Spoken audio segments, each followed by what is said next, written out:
Hey, good evening, everyone. It's time for the May 2026 Board of Education meeting. At this time, I'll ask that Mr. Moore do the roll call. Before I do that, I'll read our vision and our mission. Okay. Our vision, the Jacksonville North Pulaski School District will be the model district where every learner is valued and empowered to become a successful, contributing member of society. Our mission is to foster a culture of ownership and accountability through partnerships that create multiple pathways for success. With that, I'll ask Mr. Moore to do the roll call. Carl Smith. Daniel Gray. Here. Ava Coleman. Here. Joe Moore. Here. Ron McDaniel. Present. Dana Tony. Here. Lauren Martin. Here. And Laura Walker. Here. All present. All right. This time I'll ask everyone to stand for a moment of silence, and Mr. Gray is going to do the Pledge of Allegiance after.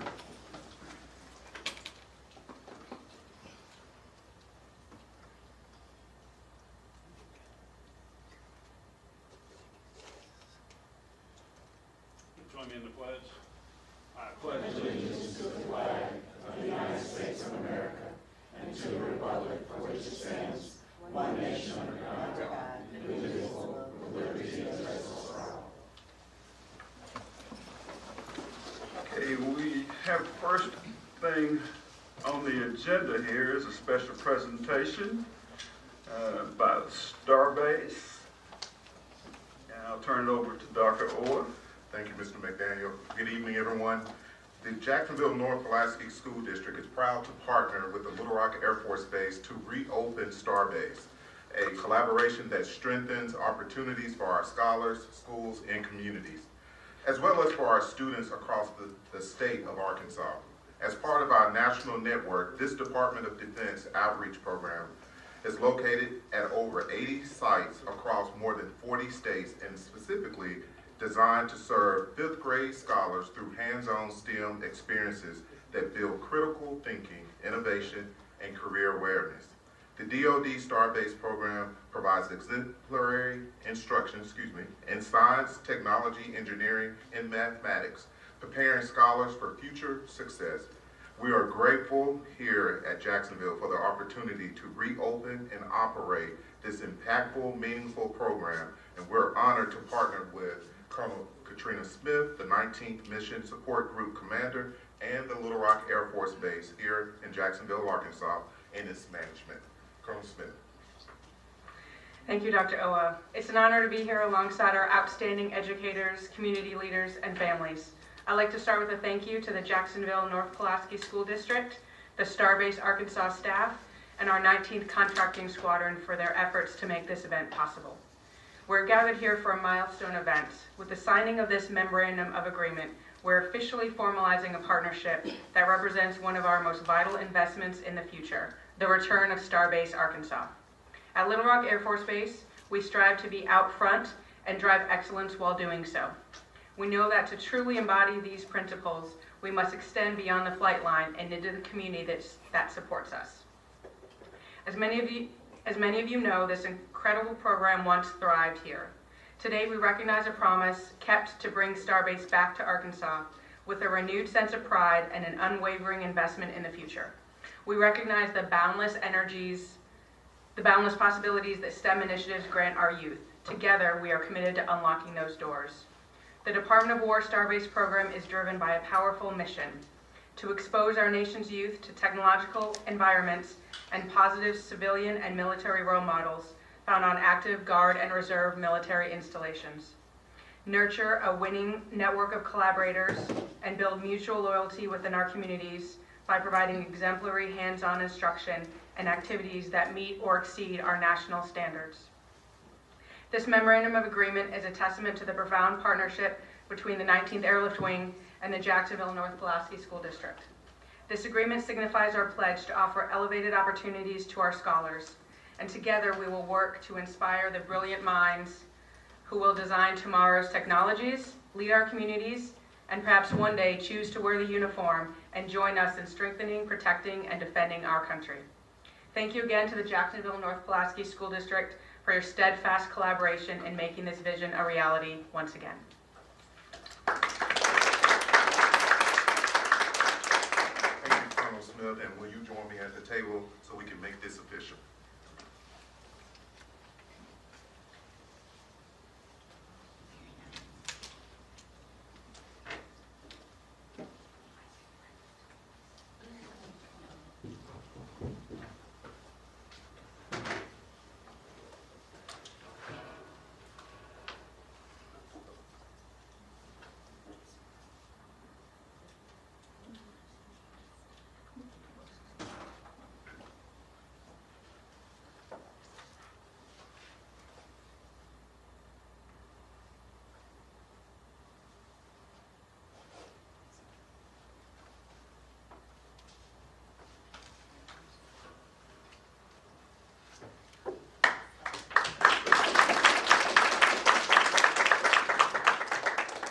Then we'll join the board to unveil the new logo.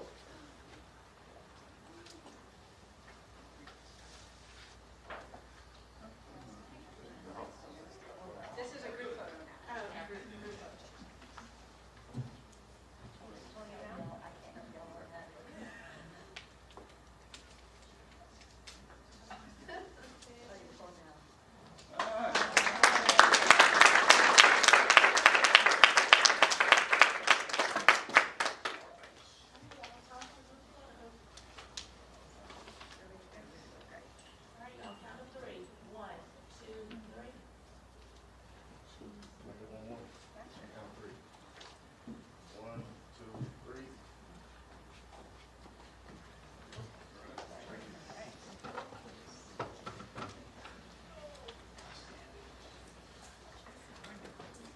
To conclude this great moment, I definitely want to recognize Dr.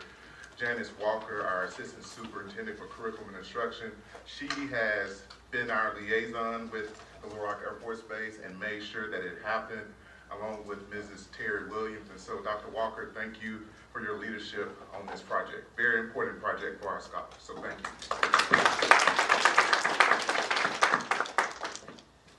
Okay, we are up to our next special presentation, and that is the Fine Arts Department or organization. Yes, sir, Mr. McDaniel, Mr. Moore, and our scholars are coming at this time. All right, good afternoon to the board, our superintendent of schools, our assistant superintendents.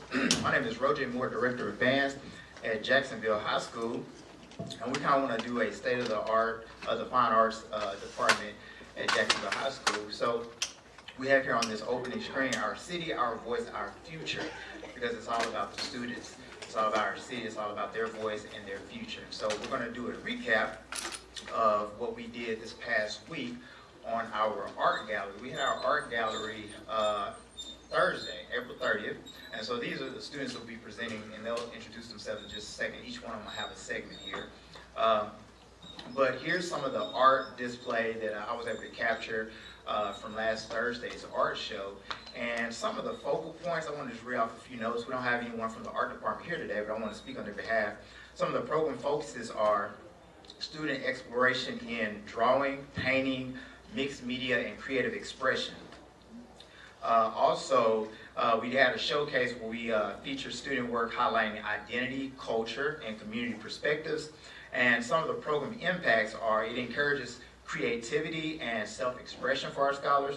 It builds confidence and critical thinking skills, as well as provides students with a platform to be seen and to be heard. And so they did an extraordinary job, and we'll probably share more on our social media platforms from this past Thursday's art gallery. We have incredibly talented students in the art department, visual arts department. It may be a little hard to see that from where you are, but I'll kind of just real quick read it, and then we're going to have our first student to come up and kind of speak from their experiences. We're going to talk about some of the program growth in our music department.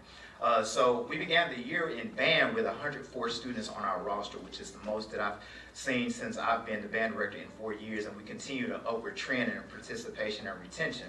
Some of the program achievements or performance achievements this year, our band received excellent ratings in both marching band assessment in October of 25, as well as concert band assessment. We received an excellent division in March of 26. So we're real proud of our scholars for that. Our choir has really been on the rise over the last 2 years since Ms. Butler has taken the helm of that department and program. The Arkansas Choral State Festival, they received excellent ratings in both concert choir and treble choir.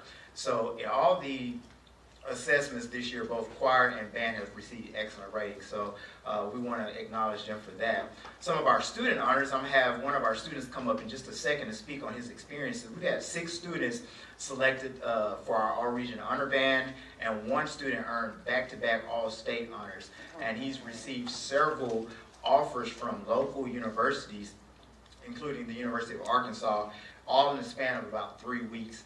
And so we're real proud. So I'm going to have our first student. Our first student is Quentin Whitaker. Hey, my name is Quentin Whitaker. My time in the band, honestly, it's an unforgettable experience. I loved everything about it. I honestly thought that, you know, I wasn't going to be as welcome as I was, but because of band, I was able to come out of my shell and be more open with myself, become more of like my own person. And where I first started in terms of band, I wasn't as serious about it. I didn't care as much about it. But because of Mr. Moore's leading and also just the support from my peers and everything, I got the confidence I needed to get better. I got the motivation I needed to get better. And eventually I made all-state back-to-back my junior and senior year. And I also got the different scholarship offers that you mentioned previously. And honestly, I'm really happy about that. Without their support, I would not be where I am now. So that's all I have. What instrument do you play? Which instrument do you play? I played the tuba. I was moved to tuba my freshman year. At first, I was on the baritone. That was not a good fit for me, and I'm glad I got out of it. But yeah, no, I got moved to tuba. Best decision I ever made, like when I was in the band. So. All right, thank you. Incredible student.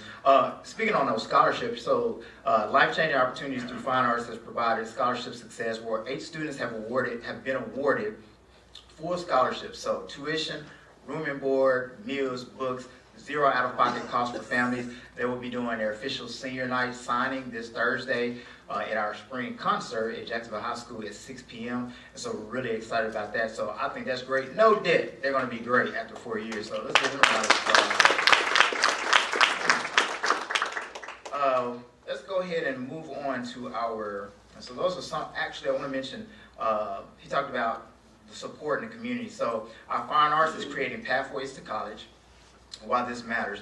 Okay, direct impact on students' futures and financial relief for families, and evidence of program excellence and student preparation. And one thing that we're excited about is we've been able to get more community engagement from our parents. So every Friday for home games, we have what's called the Electrifying Game Day Experience, where we have a tailgate for the band, and we have parents come out, students and their siblings.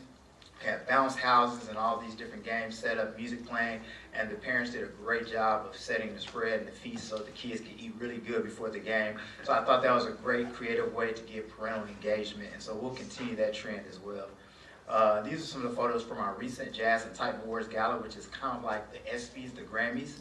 And so we kind of treat it as a red carpet event. So they come out in their red and black and all their accents and look real good. And now we want to go to the last segment. We've introduced a new aspect of our fine arts, which is digital media. And so what we do is we cover athletic events and game day storytelling, documentation of school assemblies and major events, production of Titan TV, which is a student-led broadcast platform. So we're going to have one of our media team members. His name is Wesley Jacobs. He's also a part of theater. He's going to come and speak to a little bit about what they do for the media team. We call ourselves, the media team is titled Real Vision Media Entertainment, but it's the high school's media team. So here we got Wesley Jacobs.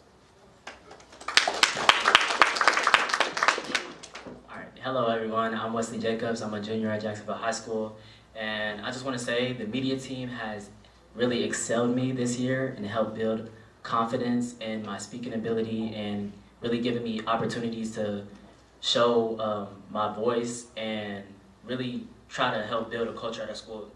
So a few things I want to touch on is how the media team helped hone some of our skills to really create content and show how we can better develop our videography and photography skills at Jacksonville, which really hasn't been seen before. And this year, I think that really took off. So I want to highlight how it's helped me. After joining the media team, I really got practice with being on camera, scripting, really working as a team as well. And it helped me to build my own personal brand with social media. And right now I have like 10K on combined social media platforms, and it's allowed me to get paid brand deals and make money while in school. So that's a great opportunity. Thank you. Yeah, that's very key because we know that where do the kids live? They live on social media. So how do you capitalize on it? You take your skill sets to social media, and he's sponsoring certain brands and things like that. Certain brands are sponsoring him. He's getting a chance to really market that and make money, and so I think that's good. He's been employed in a good way, and so I like that. Future Titan TV segments that we have is fashion and student identity, self-care and wellness awareness, soft skills and leadership development, culture building stories across campus. And so I want to show you a quick clip of Wesley and Dalen on one of our features, which is our Titan TV fashion.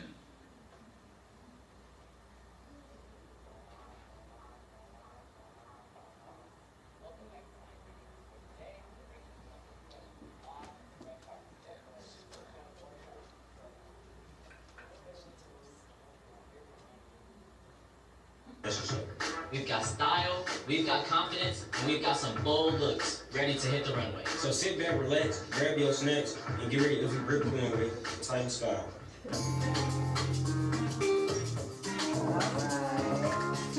So this gives us an opportunity to teach students how to be creative, but in an appropriate manner with their clothing and their style, because they have a voice through fashion.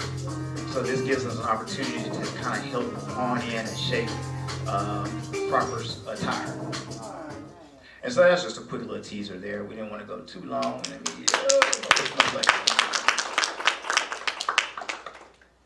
All right. Mr. McGinney. I don't know where we are. Sorry.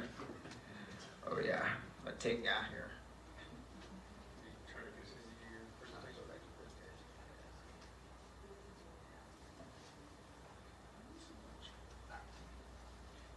Okay, so that's Titan TV. So it's really good. You can follow our YouTube channel, Jacksonville High Titan Media. All right, so next we're gonna have Sarayu Bledsoe, and then we're gonna do Dalen Connor. So Sarayu's coming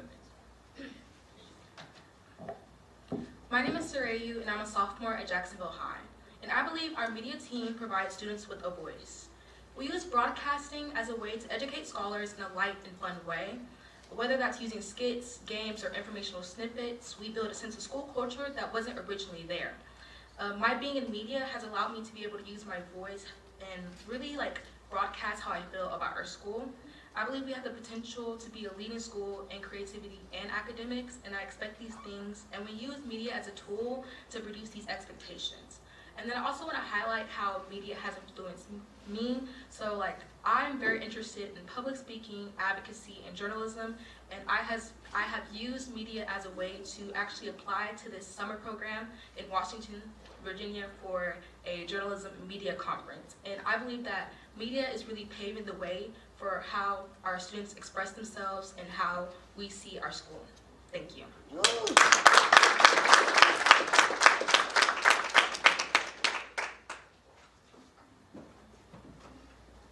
Hello, my name is Dalen Connor. I'm a junior, and if you don't know, I am the student director of Real Vision Media Entertainment, and I'm also a photographer. And right here, you can see some of my work.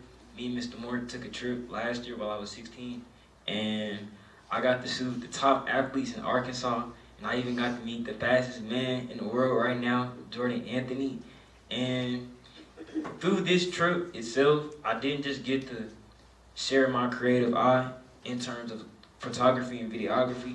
It also just inspired me to really take track seriously because I'm also a track athlete. So with this trip, you know, some of that greatness just kind of rubbed off on me. And the following summer, I actually joined a camp at the same college, U of A. I got to practice with the top athletes in the world. I got to learn so much. And now, in the following year, I'm doing so many great things, breaking school records. And yeah, I just want to say, if I would have never joined the media team, I honestly don't know where I'd be in life. So that just goes to show you what type of program that we run here. Yeah. Thank you all very much. That's the report for our Jacksonville High School Fine Arts Department. Thank you, thank you.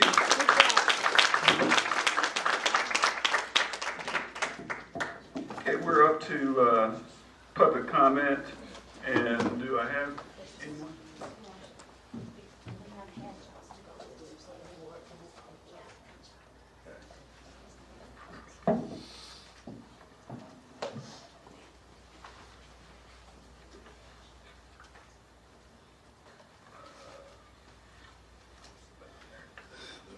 We'll get them passed out and before we get going here. Before I get the speaker up, I'll read this little statement. We are now open to the floor. We will now open the floor for public comments. This is a designated, thank you. This is a designated time for community members to share their thoughts on matters before the board. We welcome and appreciate your input and ask that you speak respectfully and professionally. Please refrain from making statements about individual students or district staff members, as the board only considers such matters upon recommendation from the superintendent. Your comments will be recorded in the official minutes. While we value your perspectives, please note that the opinions shared during public comment do not necessarily reflect the views of the board. Has everyone gotten their handout? Okay, at this time, Ms. Teresa Cook, would you come up?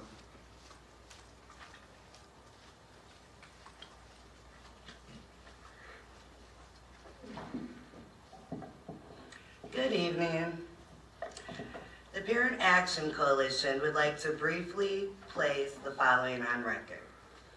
At the April board meeting, we asked a straightforward question. What is the clearly defined operational system that this board believes produces student success, and where is that system documented so parents can understand how it works? Superintendent Ola provided a written response, which we appreciate. And actually, I want to thank you very much, Dr. Ola, for answering the question. Even though it was directed to the board, I'm glad that at least that it was answered. To ensure accuracy and efficiency, we had that response independently evaluated. The evaluation is included in the documents that we submitted tonight. We are also presenting the top 5 strategies for assuring student safety in local public school districts, a parent-centered framework designed to help families understand the measurable indicators that support student safety and success. This framework will be available on the JNPSD PAC website for free in PDF form or hard copy form on Amazon. This ensures that every parent in the district can access it. Thank you very much. Thank you. Okay. We're up now to legal update. Mr. Richardson, is he available? I thought I saw him. You have a legal update for us, Mr. Richardson? Not much tonight. I believe we have a personnel hearing tonight and another matter that we may discuss in executive session later on. Okay, thank you. Thank you. Okay, we're up now to district reports, Dr. Ola.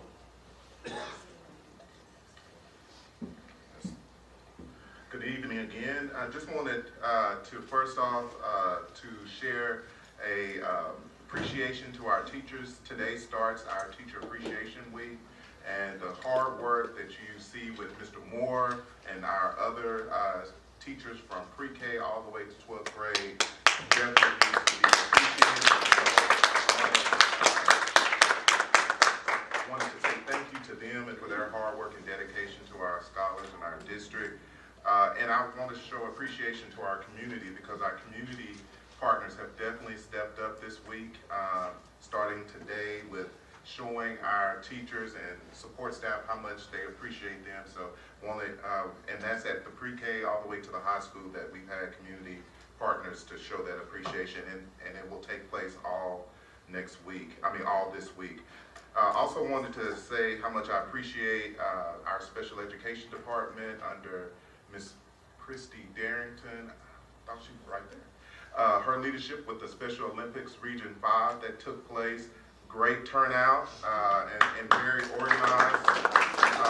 In fact, the leaders of the organization playfully suggested that they should have the event here moving forward. So I don't know if Mrs. Darrington wants to take that on, but she did a great job leading the effort on behalf of the district. So I wanted to shout her out, but as well as her staff and the entire district that pitched in. We had several board members there, a lot of community leaders there from the Little Rock Air Force Base as well. So definitely appreciate the community supporting those young people. It definitely was a meaningful and impactful day to see our young people that sometimes society discount, to see them shine in their element and to see our other students support them in the action, encouraging them from the side, taking them from one event to the next.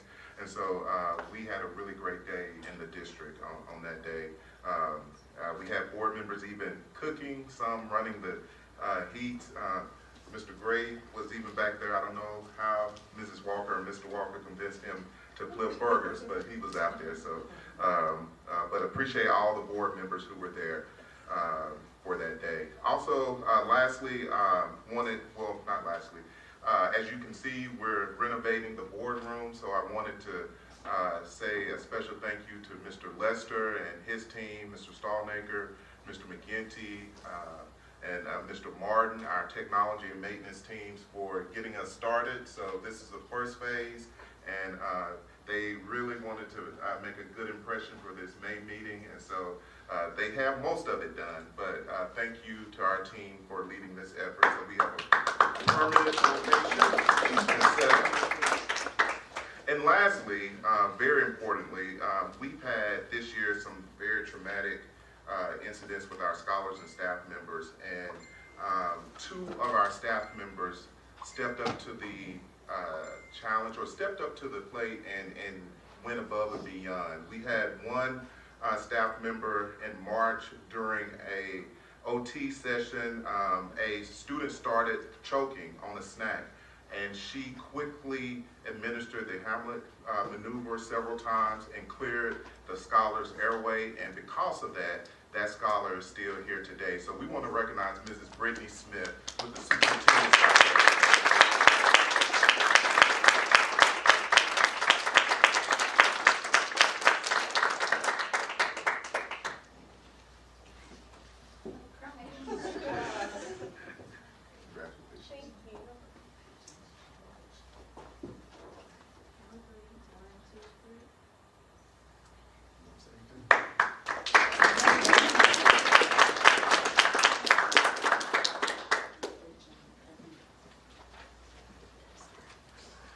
And then we had a very traumatic incident in this building. One of our coordinators, Mr. Benson, was on the phone with his wife, and during the call, he went silent. And so his wife immediately called this staff member, and this staff member dropped what she was doing and went to go locate Mr. Vincent and found him almost unresponsive on the floor. And because of that, he's still with us today. So Dr. Amanda Picard, we wanted to present to you the superintendent's citation for this month as well.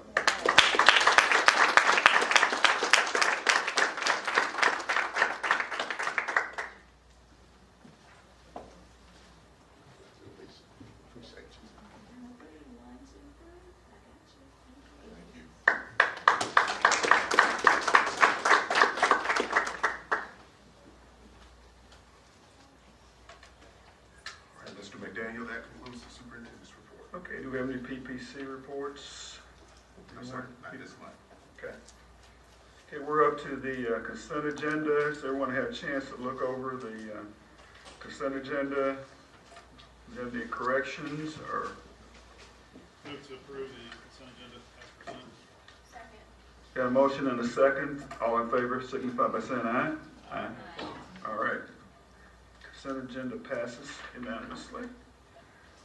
Okay, policy review, administrative leave, suspension without pay. Dr. Ola? Yes, a few months ago, the board tasked the district team to put together a policy proposal that will address administrative leave, both paid and unpaid, and then suspension without pay. So this policy proposal is before you just for review. If you all accept it, we will, just the proposal, we will send it to the PPC for their review and then come back in June for the formal approval.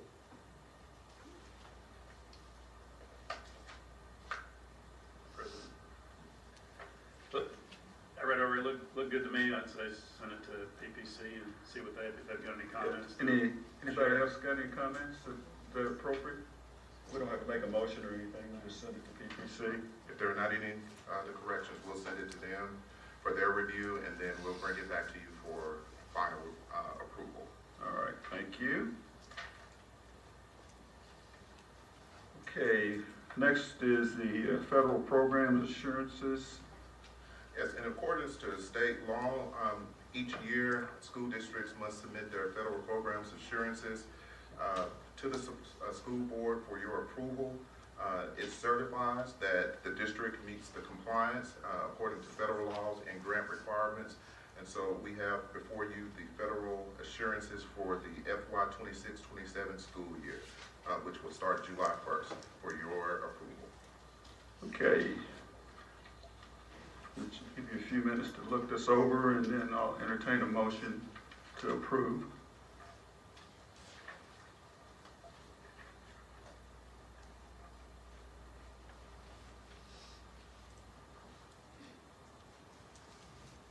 Okay, Move to approve.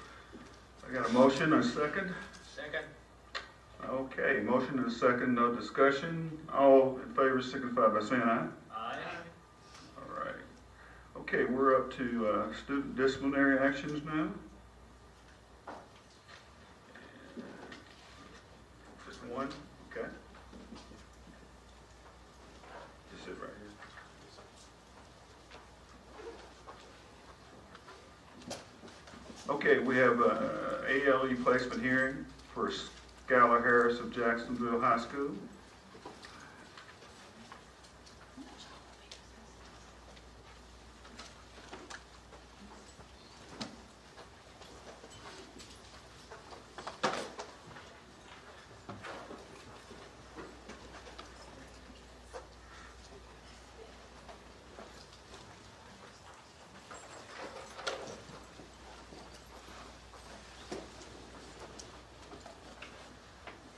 Okay, before the hearing, this is Mr.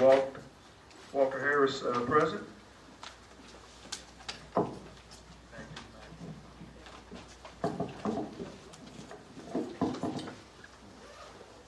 come forward.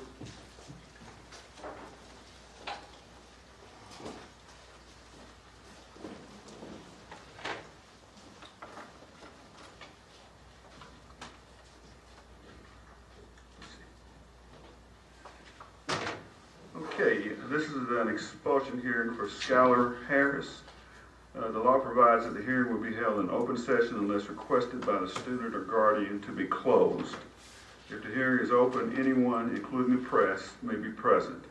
If the hearing is closed, only those who are involved in the conduct of this recommendation and hearing may be present.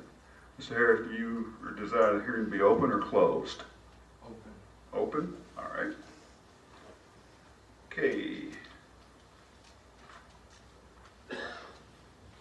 Before I make an opening statement, I'd like to ask everyone to silence all of their communication devices. If you do receive a call, please stop outside the room to carry on a conversation. This meeting is called for the purpose of hearing the recommendation of the superintendent that Skylar Harris be expelled for the duration and is dependent upon the scholar's progress towards goals in ALE. That's a mistype. That's a mistype. ALE placement. ALE placement. You want it should be ALE expulsion. No, just ALE placement. ALE placement. Okay. All right. Thank you. Mr. Harris, are you represented by an attorney or other person? No. Okay. Administration is represented by Dr. Smith, who will present on behalf of the administration. Procedure will be Dr. Smith to make a recommendation and set forth the reasons for the recommendation. He will then call witnesses on behalf of the administration. When the administration's questions are complete, the witness may be questioned by the students' representatives and then by the board members themselves. The procedure will be followed for each of the additional witnesses the administration calls, if any. When the administration's presentation is completed, the student may go forward with her own statement and statements of others intended to be called. Anyone making a statement on behalf of the student or guardian may be questioned by the administration's representatives and the board. Since the law makes no provisions for formal cross-examination, any questioning will be done in an informal and conversational manner. At the conclusion of this presentation, the representatives may make closing statements with a reply by the administration's representation. I must emphasize once again that the purpose of this hearing is to bring before the school board the recommendation of ALE placement, and only matters relevant to the recommendation will be permitted. The names and identifying information of other students is not permitted. Dr. Smith, please begin the hearing by stating the administration's recommendation. Campus administration recommended pursuant to policy, Skylar for expulsion related to 2 incidents. One of those incidents was a incident in which there was an illegal substance pursuant to Rule 324. The second incident was a fight. Campus administration found in violation of both of those. They demonstrated preponderance of evidence. I agreed and found her in violation. Campus administration at the hearing stated that alternative education is a better solution given her circumstances, some positive behaviors, need for some of the services that are provided in the alternative environment, and a more closed setting to control where a student is throughout the day. I agreed and made the placement for ALE. The first witness on behalf of the district is Miss McNeary.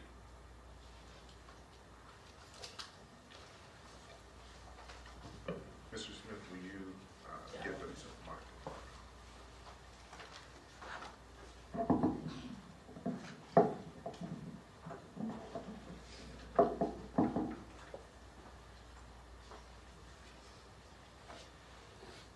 Ms. McNeary, if you state your name and position, please. Chastity McNeary, Assistant Principal, Jacksonville High School. Describe the incident, please, on December 5th, 2025. On December 5th, JNP Officer Harris went to the indoor facility to check for students skipping class. He noticed Skylar sitting on the floor in the weight room with another student. As the student stood up holding Skylar's green backpack, a weed vape fell out of the backpack onto the floor. The vape pump packed M4, B4 liquid diamonds, live resin indica, vaporizer 200 milligram. Skylar was placed on probation for the 2025 school year. Where did the vape come from? Skylar's green backpack. Turn to page 34, please.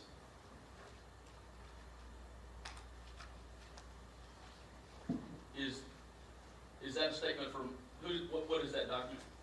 A statement from Officer Harris. Where does he say the vape came from? He says stands up and a vape falls out of a green backpack.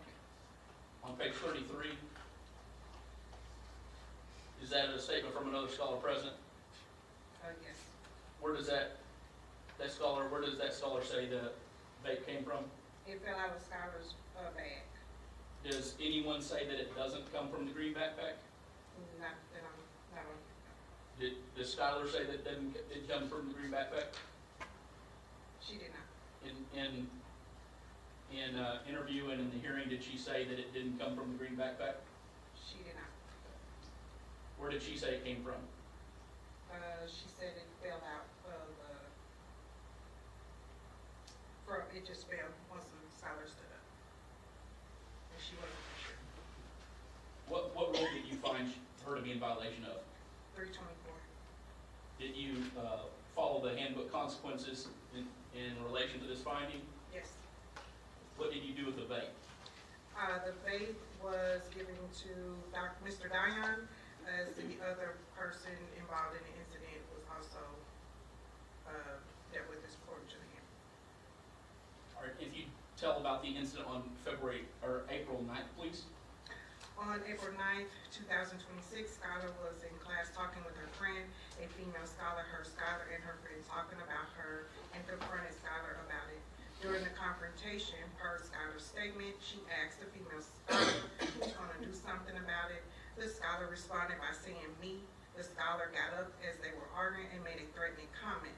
Per Skylar's statement, she hit the female student after the comment was made. After Skylar hit the student, they started fighting until security arrived, intervening and breaking up the fight.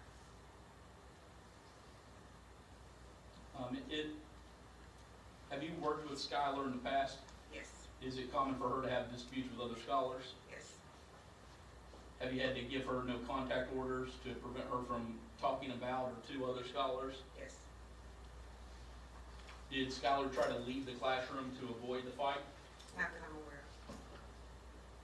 At the hearing, did you share what you believe the appropriate outcome is? Yes. What do you think the appropriate outcome is? ALE placement. Why do you think that's the appropriate outcome? Because Skylar need additional support as she transitioned from she's transitioning from Atlanta, Georgia to Little Rock. And so my recommendation was that a smaller environment due to previous incidents to help Skylar provide additional support as it relates to counseling services and also immediate access to various adults will help her be successful and continue on her track as she navigates through better decision making while she's interacting with peers. Has she been known to be out of area and not in class? Yes. Would the alternative learning environment help mitigate that risk? Yes. All right. That's all I've got for Ms. McNeary.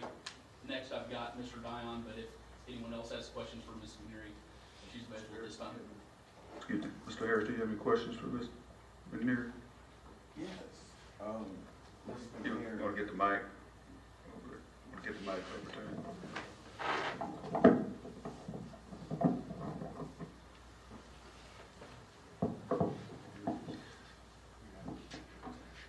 Ms. McNeary, on the December the 5th, did you call me to let me know that Skylar was getting suspended? Yes, How many days did you say? 5. That is incorrect. You told me she was getting a 10-day suspension, and we did not realize it was 5 until we looked at the school book, the handbook. Also, were you aware that when you were not in the office that your officer said he did not know who the vape belonged to. He had no idea where the vape came from. Okay, so how could he write a statement and he had a conflicting statement about where the vape came from? You stated that Young said that she did not know where the vape came from when she stood up. During the hearing, Skylar did say that the vape fell off the young lady as she stood up. Did we see a video showing a vape being picked up off the floor by the young lady? The video showed the vape coming from the backpack. And so as the officer stated, I'm not for sure if he stated that inside of my office without my presence, but also it was stated in his statement, he stated that they tried to exchange the backpacks as he escorted them to my office, which was the green backpack for Skylar's. That's how he was able to determine that that was Skylar's backpack as well. Who was the first student brought to the office? I cannot disclose the student's name. I didn't have, well, was Skylar first, the two young ladies that were sitting there, was Skylar first or the young lady first? Skylar was sitting out in my outside, and Officer Harris, that I recall, had the backpack because he had noticed the exchange and asked for the backpack.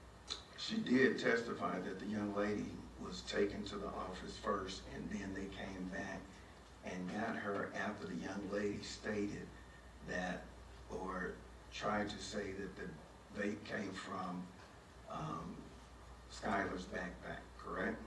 She stated that, however, that couldn't be possible because the other scholar, assistant principal, another assistant principal, and so that scholar was escorted to that principal's office while Skylar was in my office.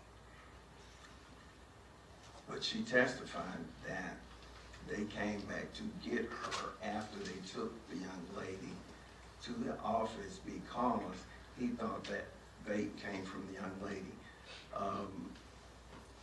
When was it brought to knowledge that it was a weed vape? It was brought to my knowledge that it was a weed vape when the officer gave me the vape and I researched it on the internet and matched it. So y'all did not test to see if it was weed or? We matched it, and according to the description, as the same description as it was, as the type of vape that it was, and the research on the internet that we found according to that was classified as a weed vape. Okay. So if a student is caught with paraphernalia, if it's weed, it's paraphernalia. If they caught with paraphernalia, the normacy is to just let their kid go home? No, that's not the normacy. Or do you suspend them? Nobody,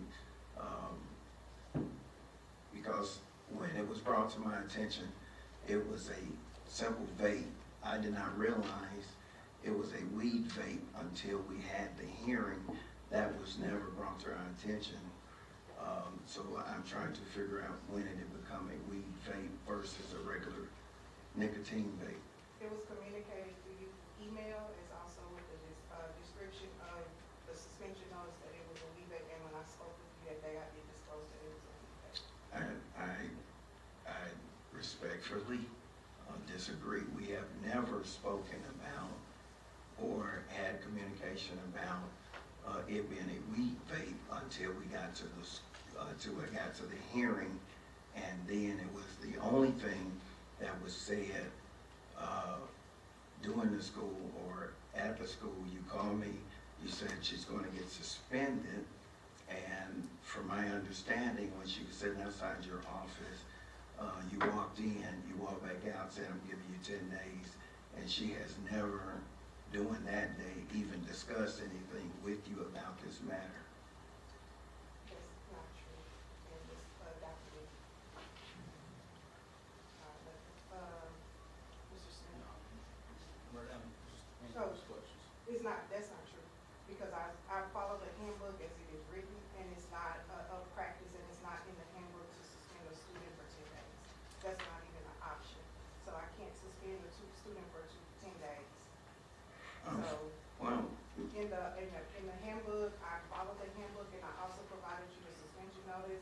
When you arrive to the campus after school, we discussed the suspension notice where I told you that it was a 5-day suspension versus a parent contact because the nicotine vape is a level 1 and a level 1 requires a parental contact and to discuss the matter, and also she will be required to take a vape course. However, being that it is a vape that held an illegal substance, which is a 324, according to the handbook, it is a level 3 that requires a 5-day suspension and placed on probation, which is something that we discussed. And also, I also followed up with an email where I attached the suspension notice, and I also thanked you for speaking with me and reiterated the 5-day suspension in my email. So that way we will have documentation that it was communicated to you that it was a 5-day suspension. Okay. Can I ask, well, Dr. Smith, so during the hearing, Skylar did say that she was sitting outside the office, and one of the things her concern was that Ms. McNeary does not communicate very well with her. On the recording, is it not stated that she was sitting outside the office and Ms. McNeary went into the office and came back out and told her she had 10 days? And Right now, I think Ms. McNeary is the witness. I'm happy to answer questions, and I can address that. I can address that if you'd like. But right now, I think the focus needs to be on Ms. McNeary. Are you finished asking questions of Ms. well, McNeary? Yes. yes, because I guess because his recording would go with what we're saying, even though she's saying the politically correct answer now. Okay. So you finished with Ms. McNeary? You want to ask Dr. Smith? No, I guess I'd talk about the 9th. On the 9th, it was stated that Skylar said that if a teacher had to intervene, which it was time between her, the student that was irritated, she came to Skylar and said that she was talking about her, and the student, they going back and forth. Skylar did saying, well, who's going to do something about it? They're going back and forth. Was there a teacher present at this time? Yes. The teacher did not intervene? Skylar was trying to get away from the student. Do you have statements stating that this student was threatening to kill her? We have statements regarding that comment that happened after the incident. As far as the duration of the incident, these statements do not align with that. Are you aware that the student has been arrested? I can only speak as far as We're dealing with just... I understand that, but well, she was threatened, and what we're trying to prove is the student was put in a place where she felt like she had to use self-defense because the young lady was trying to get at her. She was trying to get away from the young lady. And so the only thing we were trying to prove that it was more so she was put in a place where she felt like she had to defend herself versus just trying to attack a kid. Okay, so do you have any more questions for Ms. McNeary? No. Got a couple follow-up? Yes.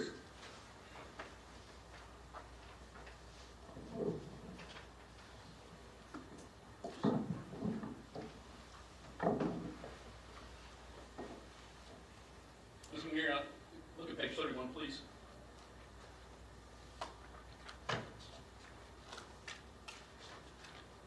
What's that document? It is an email. Who's that email from? Myself, Ms. McNeary, What's the date of that email? December 9th, 2025. Is there an attachment to this email? Yes. What's that attachment say? S. Harris, 12-day suspension notice and probation letter. Are dates indicated in this email? Yes. The dates, what are those dates? Monday, December 8th, 2025 to Friday, December 12th, 2025. How many days is that? 5. And so, look at page 29, please. What's that document? Suspension notice, What date does it say at the bottom? printed on December 8, 2025. Are you able to edit that date? No, How is that date populated?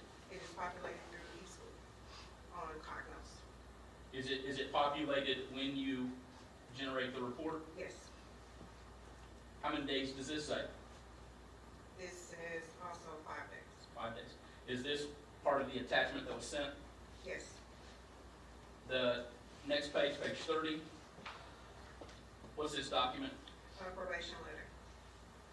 Under rule, it says 324. What does it say under violation? Violation, possession, purchasing, using, or being under the influence of alcohol or illegal drugs. Nothing further from Ms. McNeary.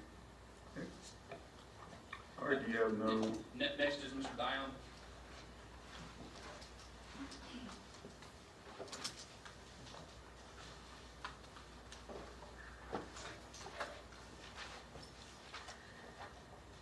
do you have to state his name and Yeah, Mr. Dion, state your name and role, please.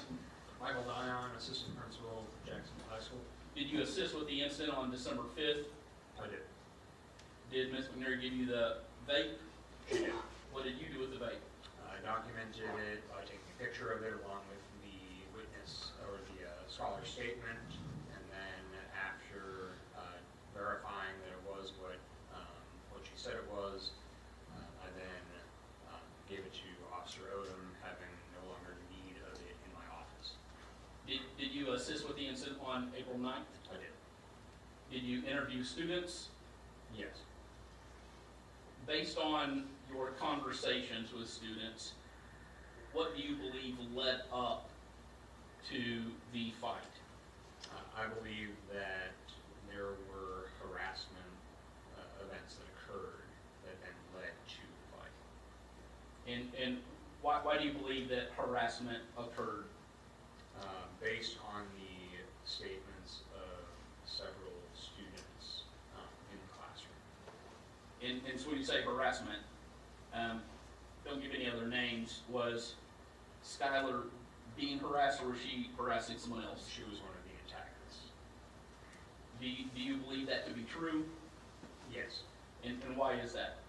Based on the statement from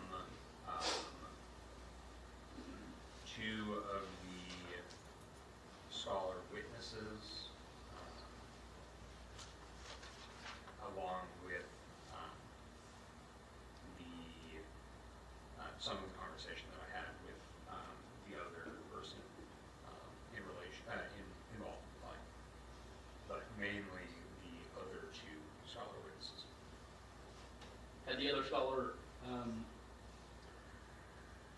strike that, I don't want to get too deep into the other scholar.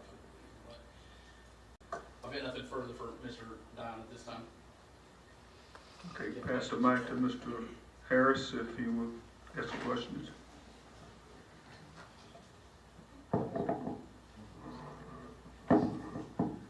Okay, I guess one question while you were trying to get information, was it told to you that it was said to the other student that Skylar said something about her?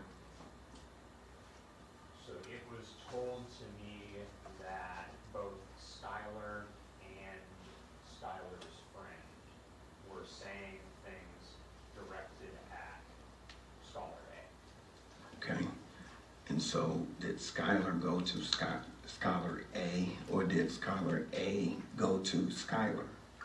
In regards to looking for initiation, Yes. based on based on the interviews that I conducted, my impression was that it was mutual. It was mutual, so Scholar A did not come to Skylar. Scholar A responded to Skylar after Skylar stated, what are you going to do about it?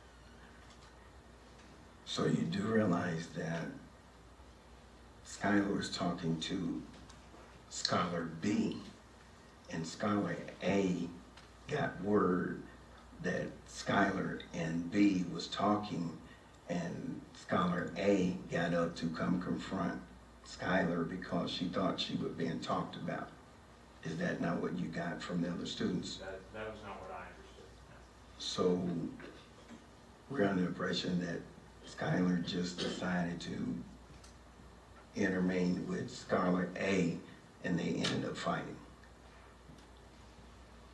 I'm under the impression that Skylar stated, what are you going to do about it to Scholar A, not Scholar B. Okay.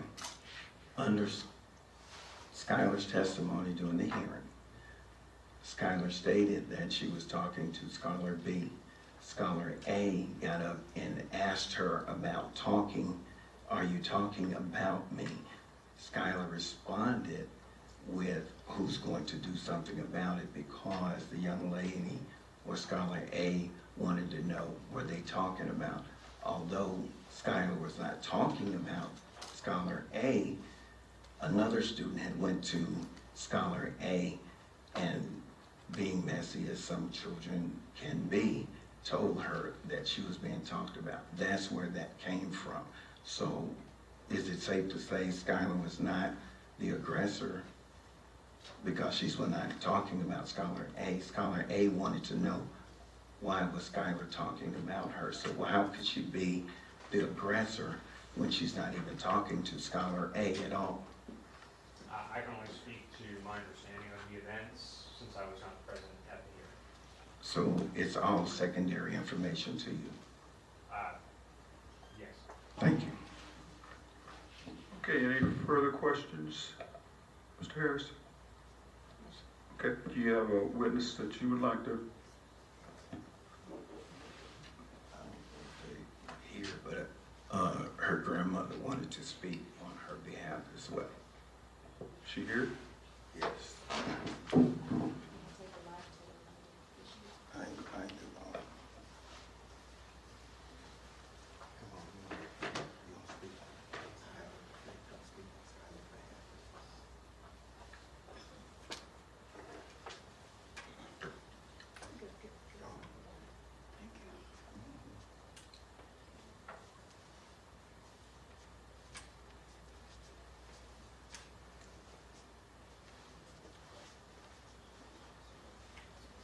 Hello, Ms. Harris.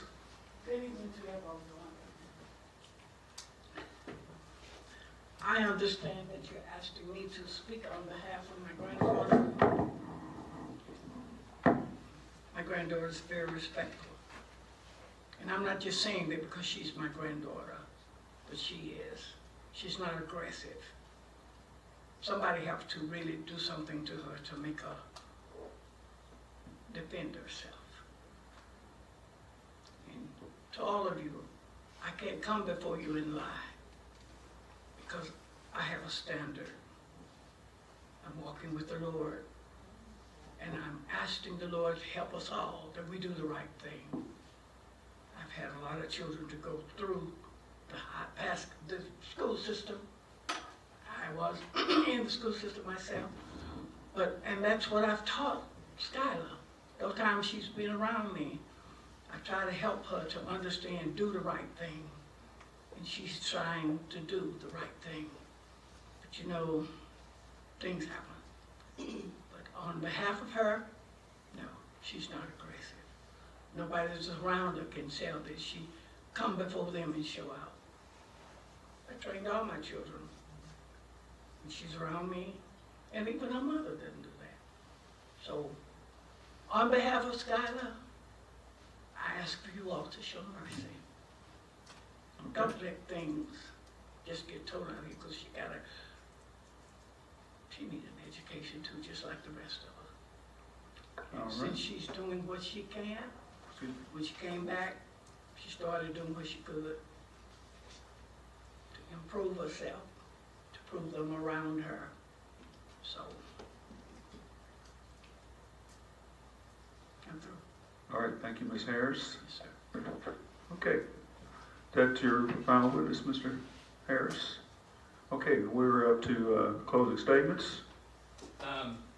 think campus administration demonstrated due process, supported their findings, and they didn't ask, at the hearing, they didn't ask for expulsion, they asked for alternative ed because there's issues with skipping class.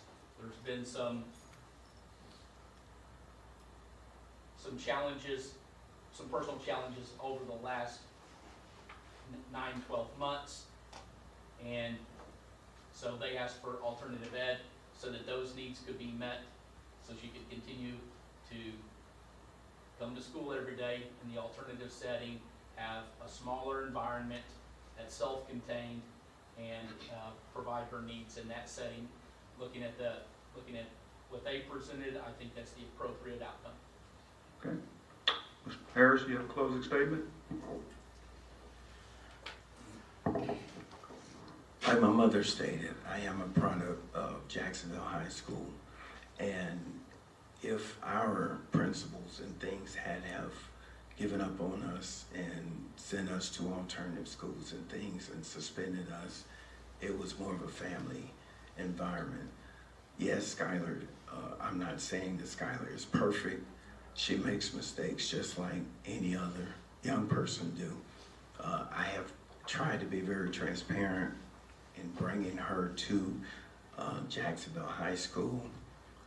Yes, she had a situation where she had to leave Atlanta, where she's been all her life. It was a cultural change for her to come here. Yes, she did miss classes because you take a 15-year-old away from her mother and everything she's known all of her life and put her in another environment. It can disrupt what they do, but she has met the challenge and has been doing very well this second, especially the second semester. We try to be transparent with and work with, because I believe it still takes a village to raise a child, and even letting Miss McNary know, hey, it's another kid, they are into whatever they doing. We tried to defuse a lot of things before it ever happened. I even proactively got Skylar in counseling. Dr. O.R. has a letter from the counseling of the juvenile, so we have been proactive in helping Skylar be able to adapt, and she tried to go for the dance team the first semester, but because you don't do right, you can't have privileges when you're not doing what you're supposed to do. She has been going to school, she's been doing her work, so much so that we allowed her to try out for cheerleading, and unfortunately, we had a situation where she ended up in a fight. Based upon their testimony and things, once again, I don't believe that she had a vape of weed. This is the first time we had heard that, and so, you know, I don't think it's fair that they take another student who was also involved in the situation, take their statement and stick it to her, because like I told them in a hearing, this young lady and Skylar was trying out for cheerleading, and unfortunately they left their backpacks in the car. My wife went to the car thinking it was my grandson's backpack, looking for some extra clothes because he had an incident, and it was a vape in the bag. And so she brought it to my attention, and I go to this young lady's and asked her, "There's something you need to tell me, because something was in your bag that should not have been there." And I told her, I said, "Well, I'm old school, I have to go talk to your parents." I go talk to this young lady's parents, only to find out they allows her to vape, and that's their standard. That's not what we do. And so at the end of the day, I ask that you would have mercy on Skylar, and, you know, don't send her back to, because it's not about going to another environment, because she can handle regular environment. I think the punishment does not fit the crime, and seem as though every time it comes down, it's gotta be making this young lady look something that she's not. Okay. Skylar, do you have anything that you'd like to say?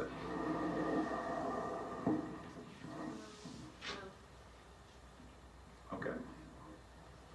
Okay, we'll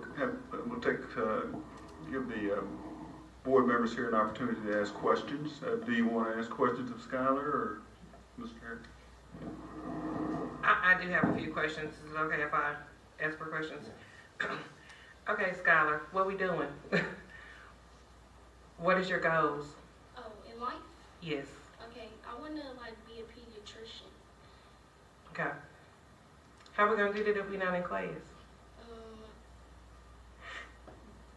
At the beginning of the school year, I was like having a hard time with like going to class and stuff, but like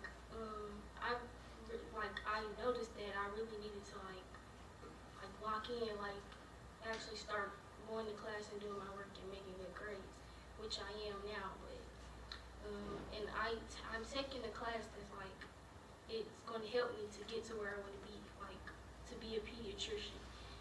And I've been going to that class and it's like actually helping me. But now that I'm not in school, I can't really I'm not really catching all the stuff that I'm supposed to be getting, because like most of the work in there is like notes and stuff, like, and she doesn't really put in notes, like she don't put notes in the classroom, because she like in the classroom she just all you do is write fast, and you have to, she just expects you to like get it like that. So I can't like not being in school is like, it's like not working out for me. Like my grades is going down. Like, yeah. Okay. So, just full disclosure, so we did get a copy of your grades. So some of your grades was not that great before this incident happened. So I know you said at the beginning of the school year you kind of had some, and let me tell you, I'm a mother. I had a child who struggled in high school.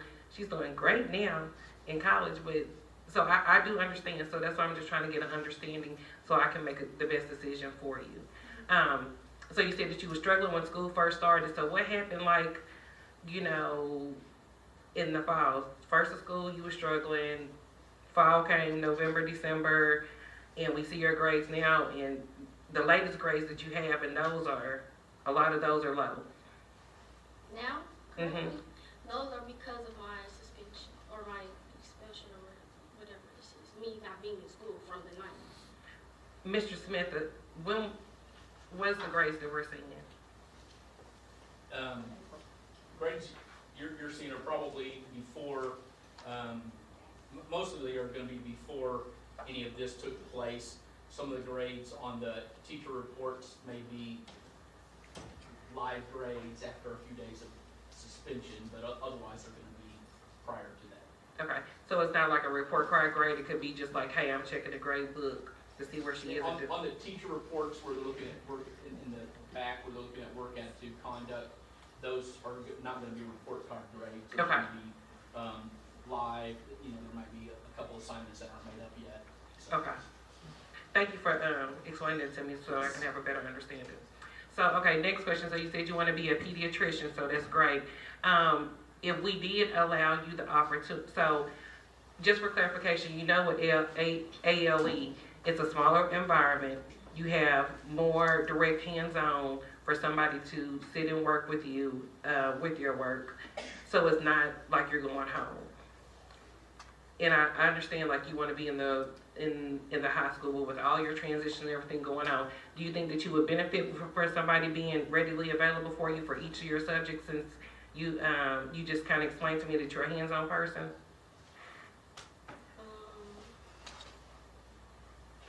Benefit from being in alternative school? So take the alternative school away from it, benefiting from having more people, more adults to be in there to assist you with your work activities. I don't really need assistance with my work because I do my work and I catch on very fast. So. Okay, it's kind of a little different from what you said before. So I'm just trying to I just want to make. So do you learn better by doing the work or by somebody showing you? A little bit of both. Okay, a little bit of both. So in ALE, that environment is where you would have several teachers, several support staff who would be there. So let's just say that you were doing some math, and I struggle in math, and somebody's able to come over there immediately and help you with it. Would that benefit you?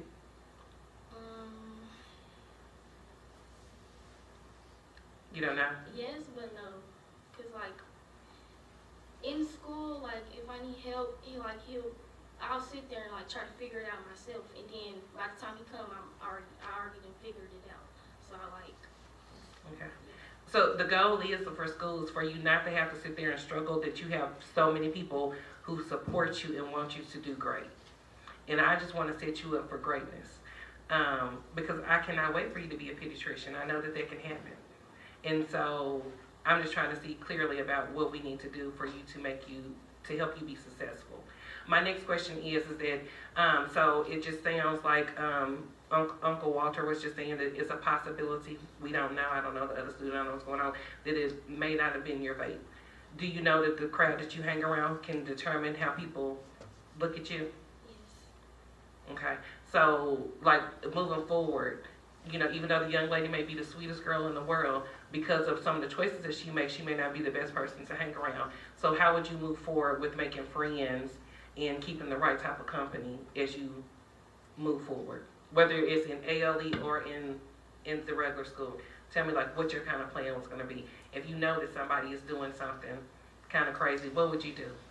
Probably choose my friends, probably like see like get a view of how they carry themselves and how they like how they think about their education and stuff like that. Okay. One last question. What does a model student look like to you? A student who does their work, makes good grades, follows directions, goes to class. It's just a good student. Okay. So if I'm sorry, I'm gonna wrap it up.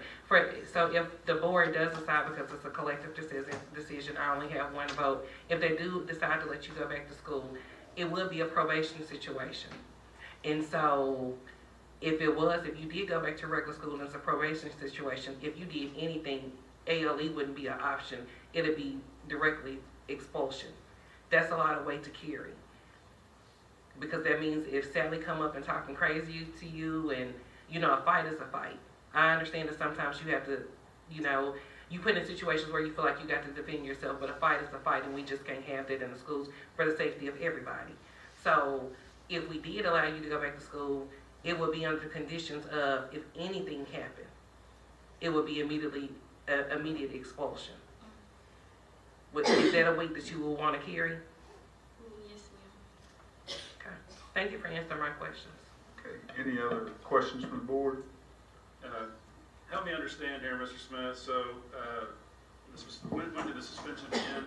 On the 9th of April? Correct. Okay, so the recommendation originally was for expulsion? Right, the recommendation was for expulsion, have student services hearing, and that's satisfying handbook policy.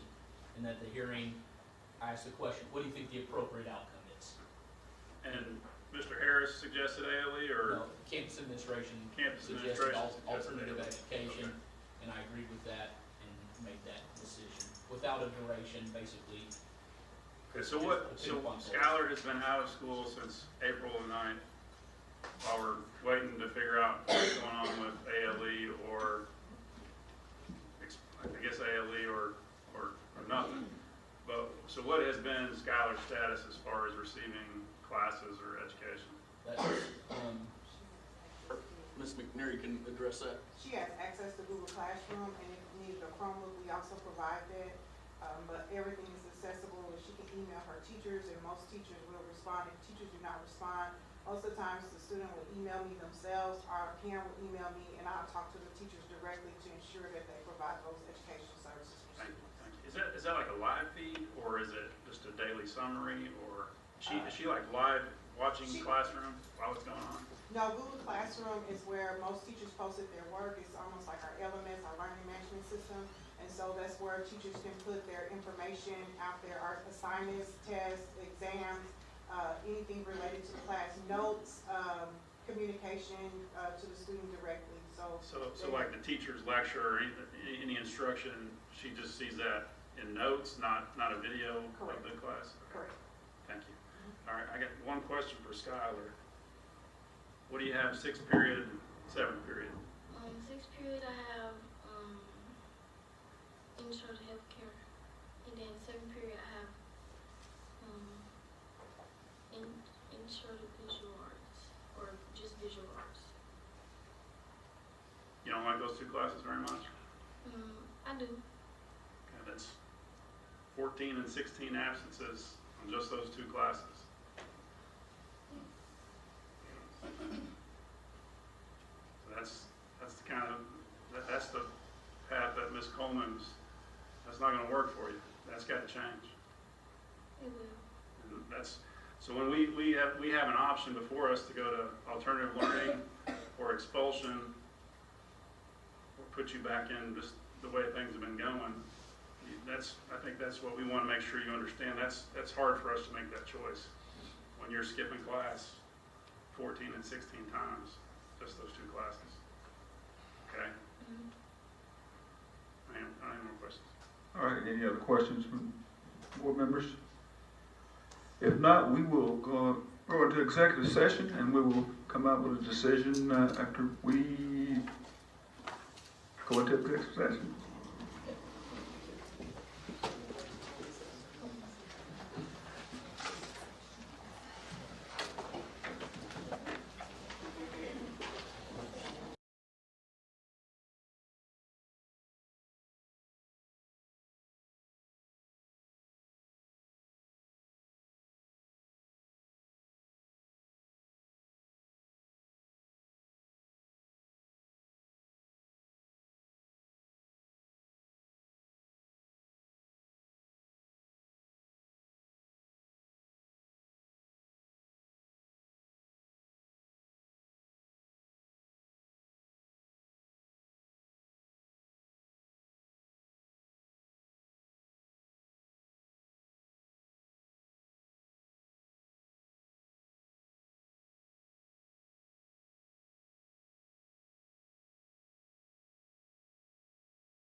executive session.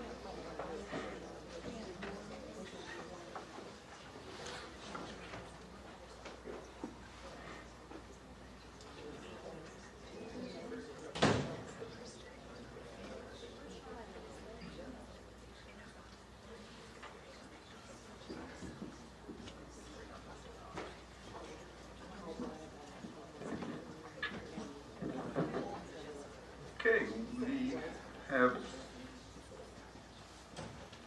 hearing members that have departed. Okay, well, we'll go ahead and make a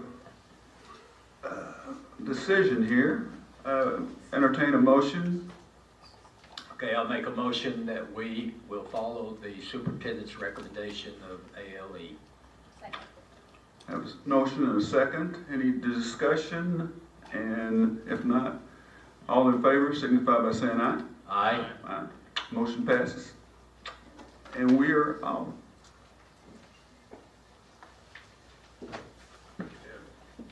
Other disciplinary actions, students uncontested. yes. Yeah, we got some uncontested.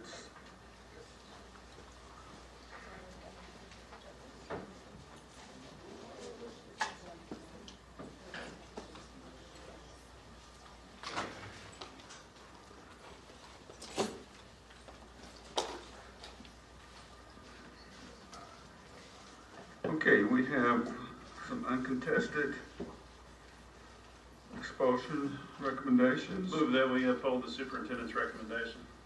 Okay, got a motion and a second? Second. Second. All in favor indicated by saying aye. Aye. Motion passes. All right. We are up to personnel hearing.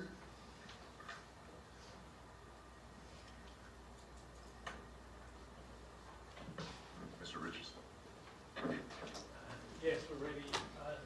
Normally, I think we take a few minutes. You want to take Everybody can set up. All right, we'll take about 5 minutes to get set up. I got a question. Can we move the personnel, can we move an executive session to discuss personnel while they are setting up?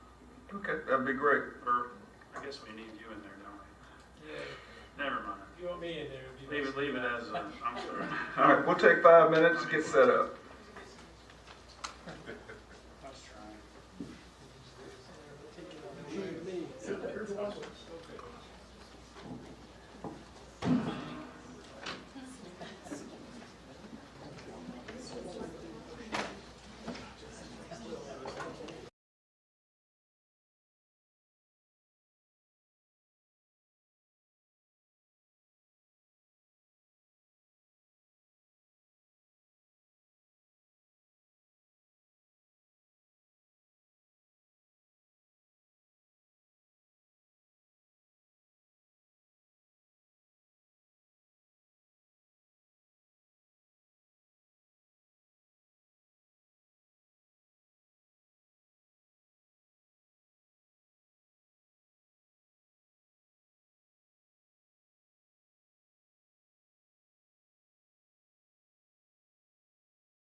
I have been. I was there today.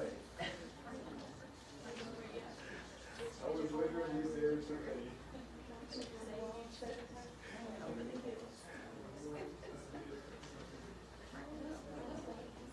Yes.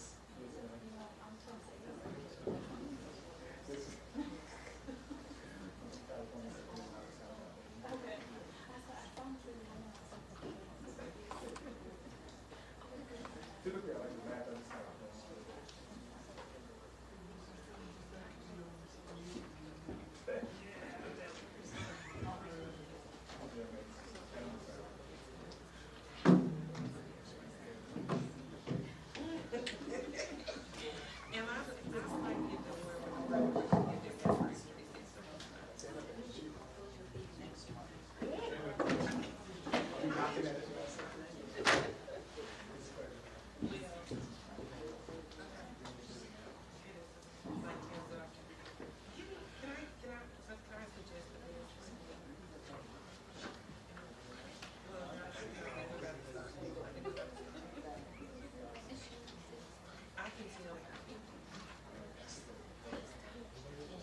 Well, the ones that you come up with are like, I would never remember that. I do, but the last time I did it, you were here, Jack, and I never did it. It's mine, it's not you.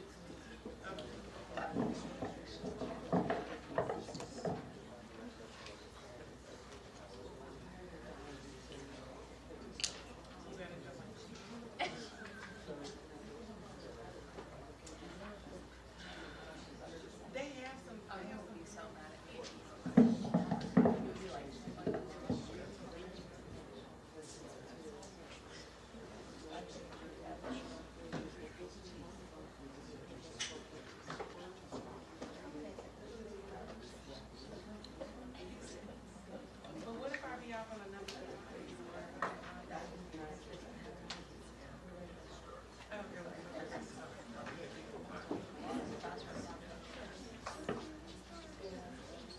Okay, we're in open session.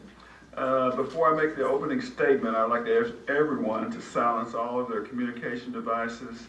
If you do receive a call, please step outside of the room to carry on a conversation.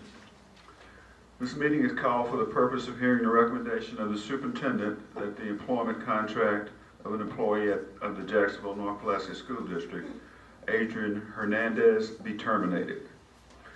Mr. Hernandez is represented by attorney Bobby McAllister. This administration is represented by attorney Scott Richardson, who will assist the administration in its presentation. The procedure will be for the superintendent to make his recommendation of termination, and then the superintendent or another administrator will set forth the reasons for the termination. When the administrator's statement is completed, the witness may be questioned by the employee's representative and then by the board members themselves. The procedure will be followed for each additional witness the administration calls, if any. When the administration's presentation is completed, the employee may go forward with his own statement and the statement of others he intends to call. Anyone making a statement on behalf of the employee may be questioned by the administration's attorney and by the board. Since the law provides no provisions for formal cross-examination, any questioning will be done in an informal and conversational manner. At the conclusion of this presentation, attorneys or representatives may make closing statements with a reply by the administration's attorney. I must emphasize once again that the purpose of this hearing is to bring before the school board the recommendation that the employment contract of Adrian Hernandez be terminated, and only matters relevant to the recommendation will be permitted. At this time, I'll turn it over to Mr. Richardson. Good evening, thank you, board members. We'll call Dr. Owa first to present the administration's recommendation. And we'll be working in the exhibit packet that we provide to the board.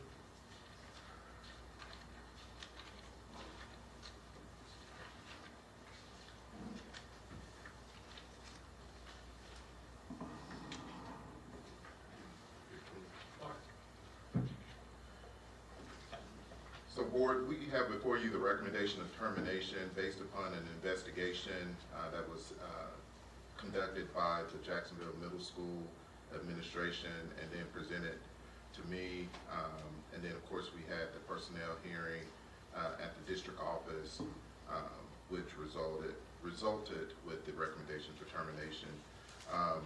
Based upon the evidence, what we witnessed from the statements from the students and the teacher who were in the classroom, in the video, we were able to determine that the teacher pulled the student aggressively out of the locker, which could have caused harm. You will see that the student landed on his back and hit his arm and head, his head hit on the backpack.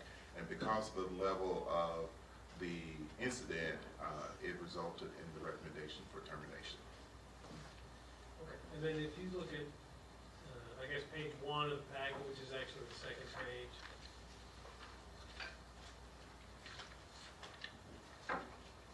Just the initial email notice of what happened.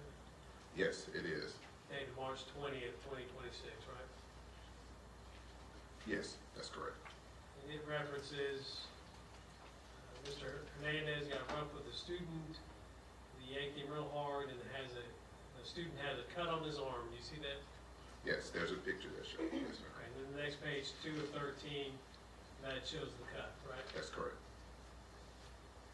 And then the next page, 3, what is this? It's a statement from Mr. Hernandez about the incident that took place in his classroom. And in this statement, he acknowledges the student was in the locker, and he pulled the student out of the band locker by his feet, correct? That's correct. In a moment, we'll watch the video, and that's what the video shows, right? That's correct. And then the next several are statements from students and others in the room. That's correct.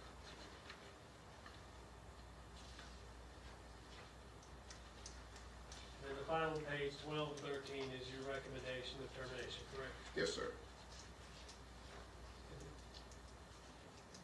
There's a video of the incident. Why don't we go ahead and watch the video?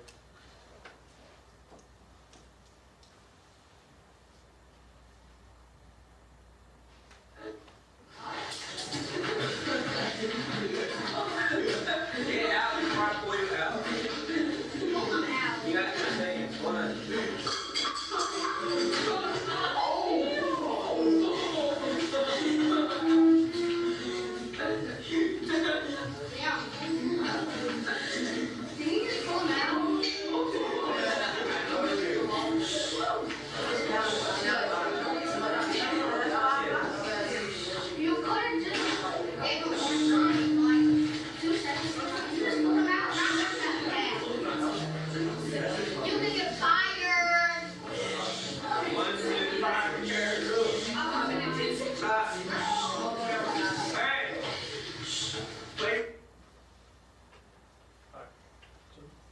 The student in question was in one of those lockers or cubbies in the wall. That's who got pulled out, right? That's correct.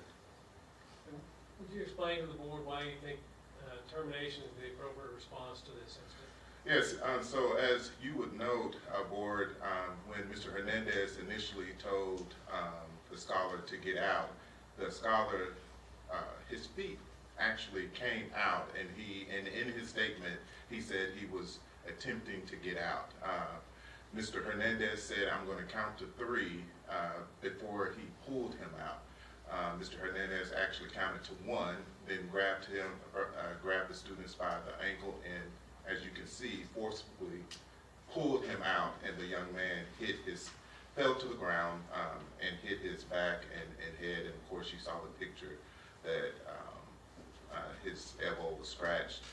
Just because the liability with that and the harm that could have resulted and did result with the scholar, and just the inappropriate behavior on our staff members not conducive to a safe educational environment, and hence the reason why I recommended termination. All right. Thank you, Dr. Hall. Pass the witness.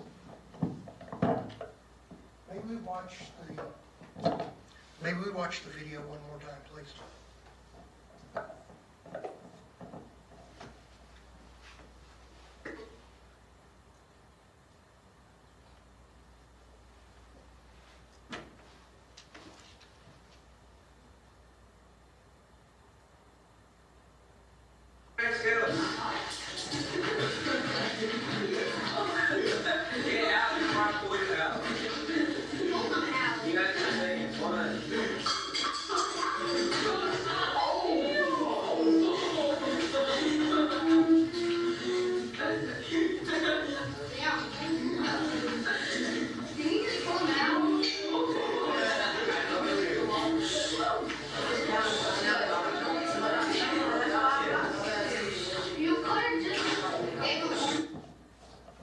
Now, I'm not sure what the process is. Do I need to pass the microphone back and forth? I can speak loud.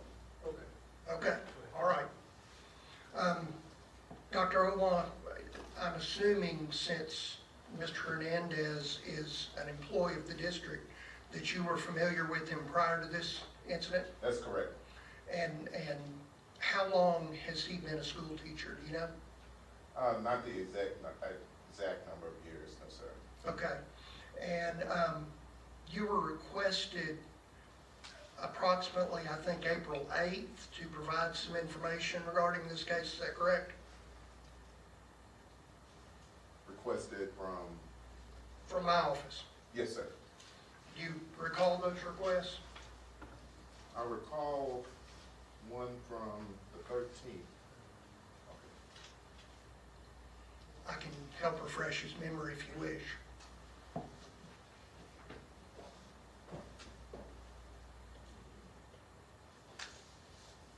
Here's also Scott.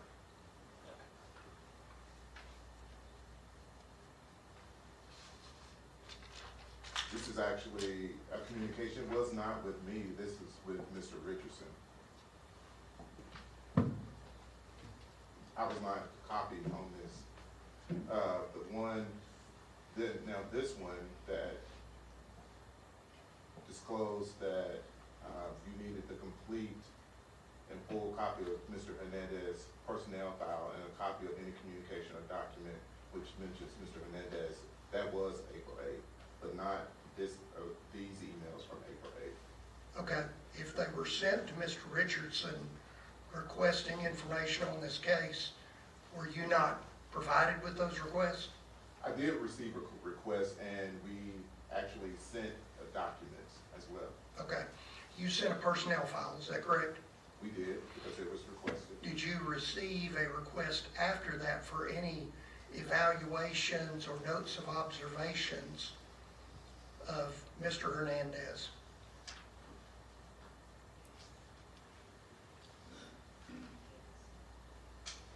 I might be able to help. We received that request, but I think I passed it along to someone other than Dr. Owen.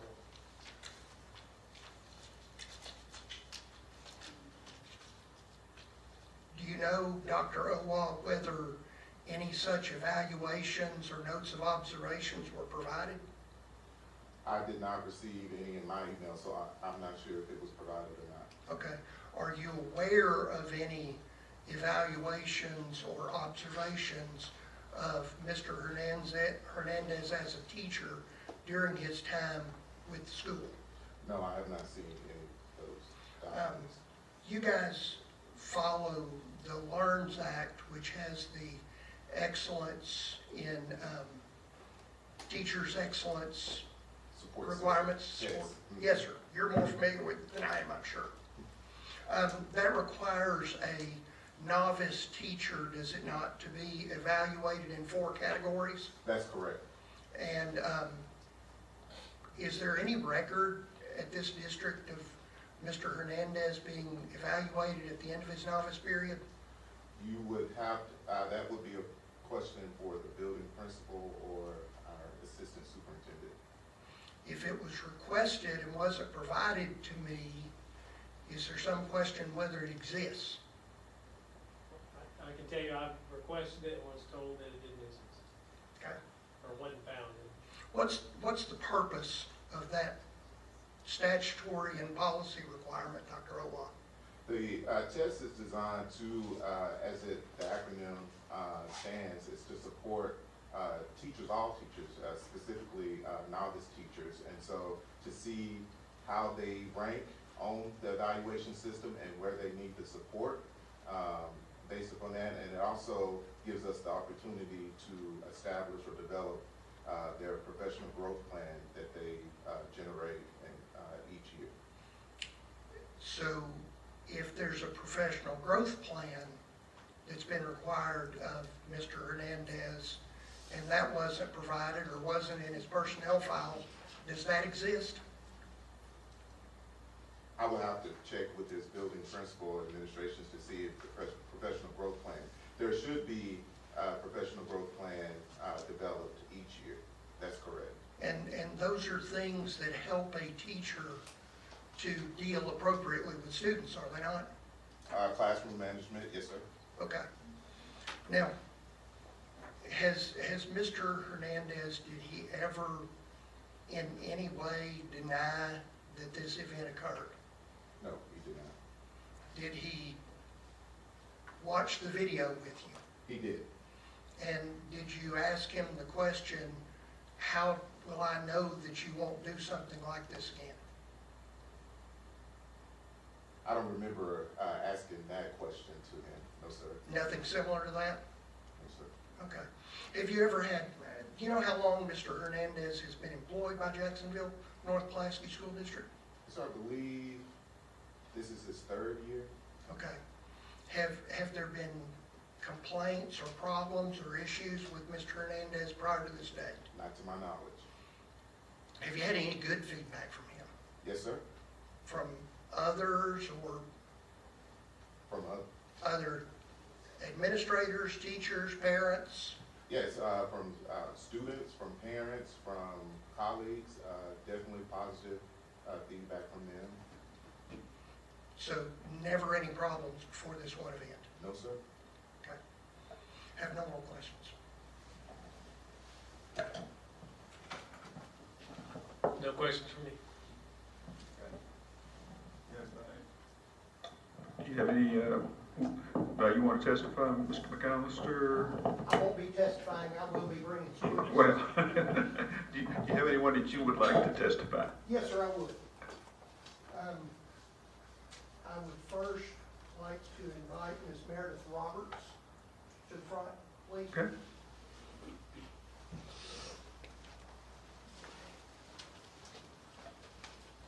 Ms. Roberts, maybe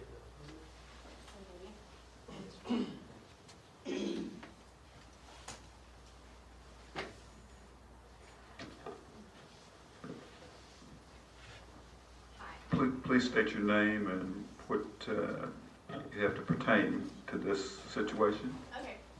Is this on? No, No? it's not on.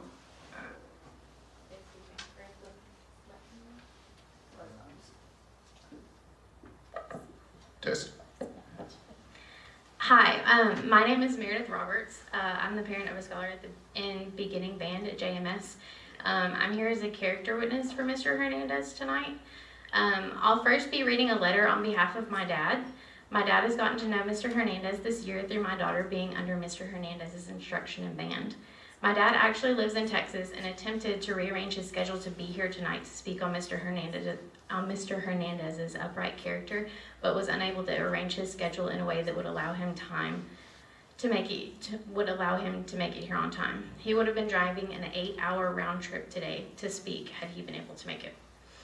Although he was unable to be here, he so believes in the integrity and uprightness of Mr. Hernandez's character that he's asked me to read the following letter he's written. To the Jacksonville North Pulaski School District, my name is Scott Reeves. I have a degree in all-level music education and a master's degree in communication. My career and livelihood since 1979 has been music leadership and the promotion of music within all age groups. My life experience has given me some credibility in identifying men and women with unique giftedness and skill in the area of music and music education. I've had the inspiring opportunity to observe Mr. Hernandez in his role as educator, mentor, and leader. It's a stretch for me to imagine this mild-mannered professional as a hot-headed and violent individual. It is my understanding that a student was involved in behavior that was inappropriate and in need of correction. I've been in similar positions where students flagrantly pressed on with inappropriate activities and challenged whether they were above authority or not. It's my understanding that Mr. Hernandez is not disputing that the action took place, that he concedes that removing the student from the instrument locker may have resulted in a minor scratch or cut on the arm, and also that his behavior was wrong. But for a student who is acting inappropriately and has been blatantly disrespectful and disobedience towards a person in authority when asked to discontinue their actions, to have the power to remove an educator from his position and lose his job is troubling. What has everyone learned from this if this is not reversed? The teacher and other teachers will learn that they may not be able to rely on the administration's support in times when they desperately may need it. The student and others will learn that they have an undue level of control through threat and exaggeration. What happened prior to the incident? Has the student been a challenge previously that would lead to aggravation and recurring behavioral issues? Mr. Hernandez has owned his actions and never disputed the incident happened. Have they previously had complaints or issues has Mr. Hernandez previously had complaints or issues due to his behavior? Was this taken into account? Has the other party involved also owned their actions, owned that they were in a place that they should not have been and that they had ignored the request for them to vacate the locker? Have they previously had complaints or issues due to their behavior? Was this taken into account? Have they admitted that they were also in the wrong here, or have we simply railroaded Mr. Hernandez for his lapse due to aggravation and being pushed to a breaking point? I'm the grandfather of a Titan scholar who was flourishing under the direction and leadership of Mr. Hernandez. My grandchild's ability to play her instrument, the knowledge of her instrument, and then her knowledge of music is far beyond what others her age under different leadership are capable of or understand. And that's due to Mr. Hernandez's passion and dedication to his job, to his students, and to this district. He is in the middle school from the high school with the purpose to better prepare these students for moving up to high school and advancing not only in the middle school band program, but in the high school in the future. With that, I would like to add my voice in support of the board reversing their decision. I believe that Mr. Hernandez has the unique ability to pass on humility, skills, organization, and professionalism to the students. It would be a mark of great integrity that he is allowed to return to the district, to the class, and to the students about which he cares deeply in order to advance their progress in the music program. Thank you, Scott Reeves. My husband, my dad, and I have all talked extensively on numerous occasions about this situation. I agree and second that all that was mentioned in the letter that I read previously. My child has anxiety, ADHD, and OCD. At times she's needed to speak with me during the day for different reasons pertaining to her health, physically and mentally. Mr. Hernandez has always been accommodating and allowed her to take a few minutes out of class to call and speak with me to reconcile whatever is going on, or just to take a minute. My daughter has mentioned on multiple occasions how other students have been extremely difficult in his class, and Mr. Hernandez has always dealt appropriately and calmly with the situation. Never at any point has she been scared, anxious, or worried that Mr. Hernandez would respond to a situation inappropriately or angrily. I think we can all relate that there have been times in our lives where we've been pushed to our breaking point, acted on impulse, and immediately knew it was the wrong response. As stated previously, Mr. Hernandez has never denied that this instance happened, and he's taken responsibility and is remorseful. I have 4 children, 3 in the Jacksonville North Pulaski School District. Safety is a top priority as a parent, and JNPSD has always felt and shown to be a safe place for my children.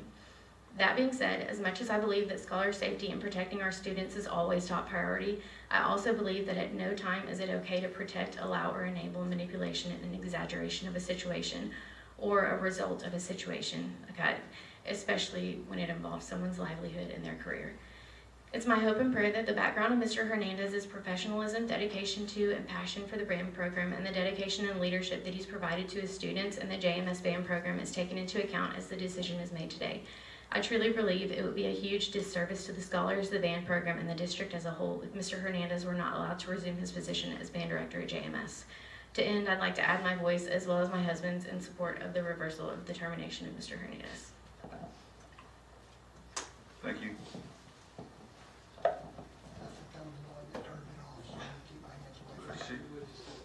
Hold on, Ma'am? Ms. Roberts.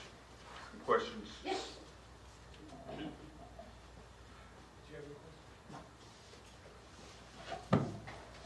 You have 3 scholars at Jacksonville North Pulaski? I do. You're aware there's a corporal punishment policy? I am aware. So you're aware that the only time corporal punishment in this district is to be used on students is in accordance with that policy, right? Yes, I'm aware. And have you ever seen a situation where it would be appropriate to deal with discipline by dropping a student on the floor? No. Thank you.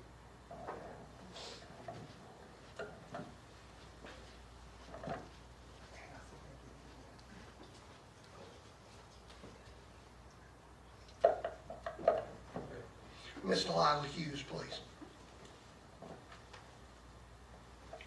Board members, this is another parent that has requested that she be allowed to speak.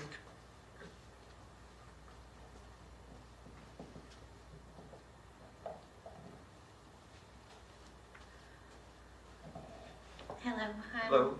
Delilah Hughes. I also have a scholar in Mr. Hernandez's beginning band class. So we met Mr. Hernandez at the beginning of the school year when our daughter tried out for beginning band, and he was patient and kind with her as she tried out each instrument. She also deals with anxiety. And once she decided on which instrument she wanted to play, we also explained our religious beliefs because we are Jehovah's Witnesses. So Mr. Hernandez listened carefully and even offered his own personal experience of being in band with a witness child when he was in school. And we talked about what we might need to be different when it came to concerts around holiday times and what options would work for Zoe to be able to participate while still respecting our beliefs and not hindering any other children as well. And Mr. Hernandez discussed music options with me and even wanted to incorporate maybe some personal songs of ours as well into concert pieces. And what I appreciate most is that he paid attention to our individual needs, but like I said, did not at the expense of the full class or anything like that. And he just really made Zoe's first year of band enjoyable.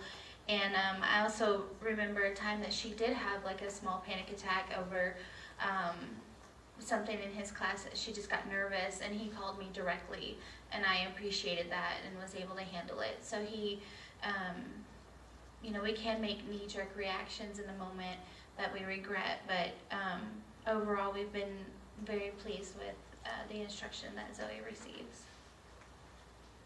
Okay, thank you. Just briefly, like I had said before, you're aware the district has a corporal punishment policy, correct? I am, yes, sir. And you're aware that that is the one route through which corporal punishment is allowed in this district, right? I am, yes, sir. And have you ever seen a situation where it was appropriate to discipline a child by dropping them on the floor? No, sir. Thank you.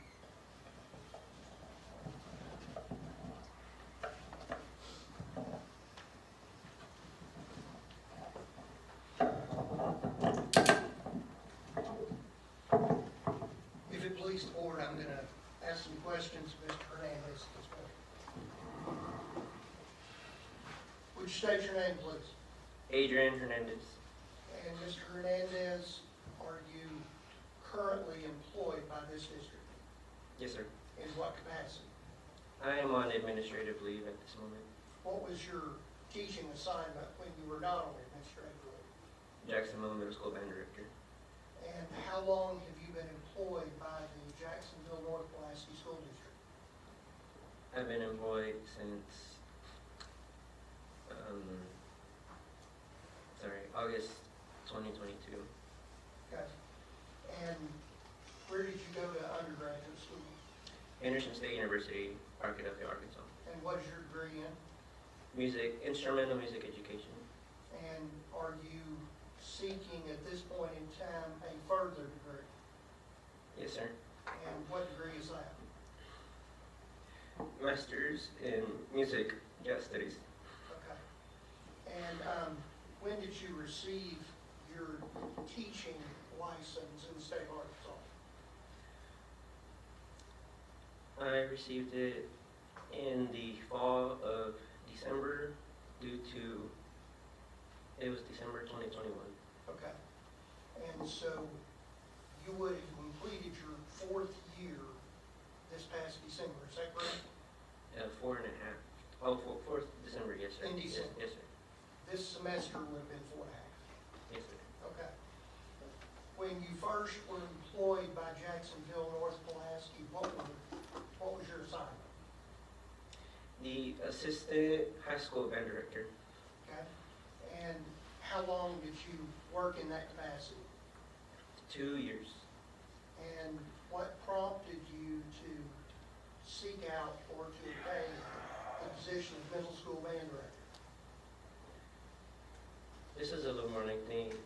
There was an opening at the middle school, and I was at the high school, though I wanted to progress into a position where I could help others into the overall building of the program, starting from the beginning. Okay? Had the oversight, the teaching positions at the middle school in the band changed just prior to you coming? Had there been more than one band director in the middle school at some point in time? There was 2 in the past. And when did that change? It changed last spring.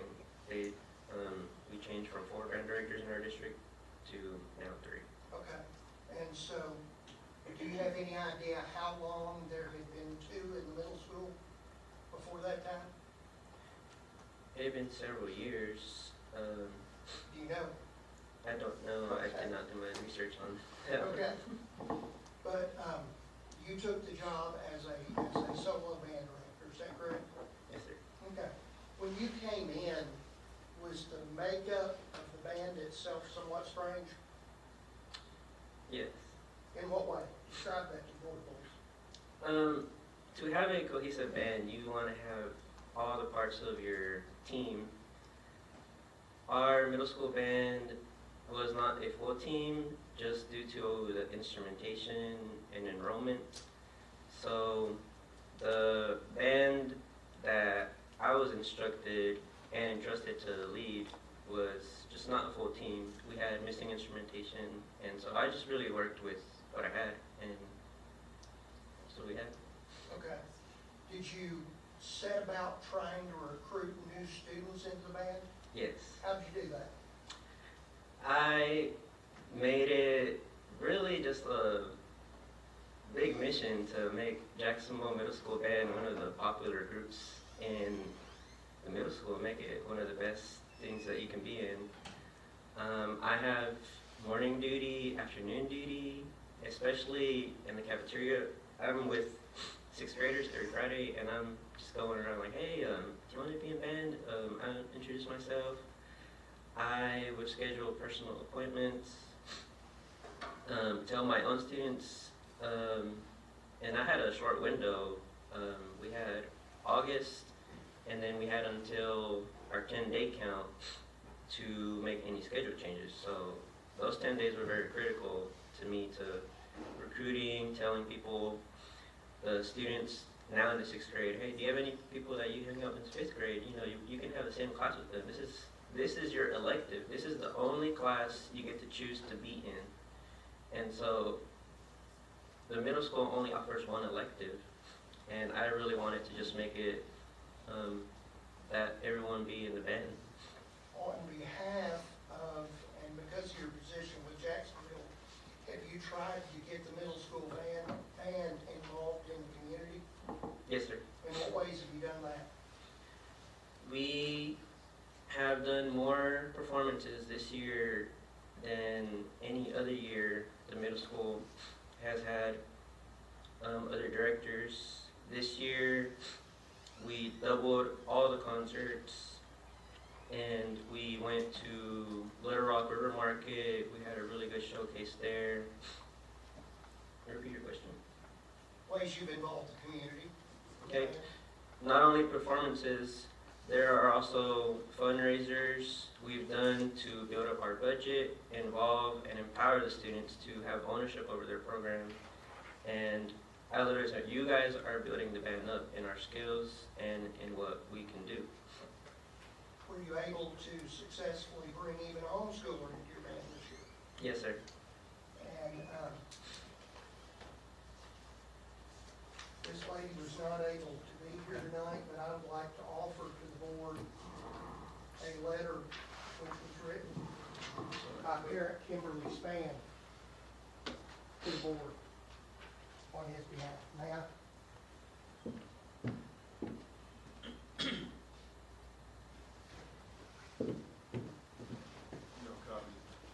Do you have a copy to read, or do you just want us to look at this? I will read it to you if you please. To whom it may concern, thank you for allowing me to speak on behalf of Mr. Adrian Hernandez. Although I will not be speaking regarding the incident of which you all are meeting about, I wanted to take the opportunity to inform you all of how appreciative my family has been of Mr. Hernandez. We've only known him for a few months, but he has had such positive impact on our son during that time. Our son has been homeschooled for a few years now, and I was recently informed that he would be able to participate in extracurricular activities through the JNPSD while being homeschooled. Our son enjoys playing drums, so I talked to Mr. Hernandez about band being an option for him. Mr. Hernandez promptly emailed me back and also asked if he could call me regarding steps needed. He was very detailed in his call and told us that he would contact the counselor and principal to ensure that our son's participation would be feasible. He made sure that our son not only was able to be part of the class, but took time out of his lunch break to meet with us. Mr. Hernandez has been very communicative on a weekly basis, which was very impressive to us as parents. He has always been kind, and we had no concerns when it came to our son being in his class. On top of that, our son came home daily raving about band class and how much he enjoyed Mr. Hernandez. We as parents and students truly appreciate Mr. Hernandez for what he has allowed our son to experience during this time. We pray the best for his future. Mr. Hernandez, she mentioned that you met with her during lunch. Is it uncommon for you to meet with students or families outside of your work hours? No. How often do you do that? It's documented, but it's more times than I can count. What kinds of things do you do for students and parents outside of work hours? I will make it a point to use my prep time to contact students. I have stayed until, repeat the question, is it students or parents? Either one. So I host after school rehearsals weekly, and some of these are not scheduled, some of these are scheduled. So it is not uncommon for me to stay until 5:30, 6 p.m. just coaching individual students that have requested it or that I deemed that we needed as a rehearsal time. With this student in question, he was not a part of the program, and so I made a personal appointment with him on my own time to have an audition with him, explain to the scholars, parents, the expectations of the band, and so I can assess them and put them in the proper class. There's been many times where I'll stay after school on a last-minute basis where a scholar may ask me, can you help me? I need help with this.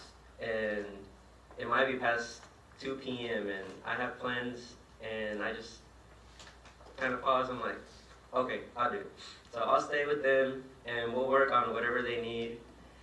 There's been instances where the high schoolers have reached out to me and they've asked, Mr. Hernandez, you're at the middle school, can you come back today for an after-school practice? And this is a Wednesday, just a random day, and I'm like, hey, good to see you, and it's via email. Yeah, I'll be there. I'll be there. And then so I'll just work in my own schedule, and if a student comes, I'll drop everything.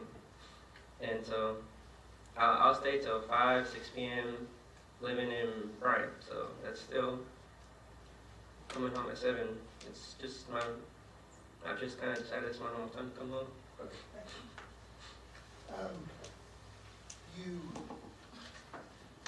You have taught in the past at times, I believe you told me, you have taught private lessons for young people or others and charged money for that. Is that correct?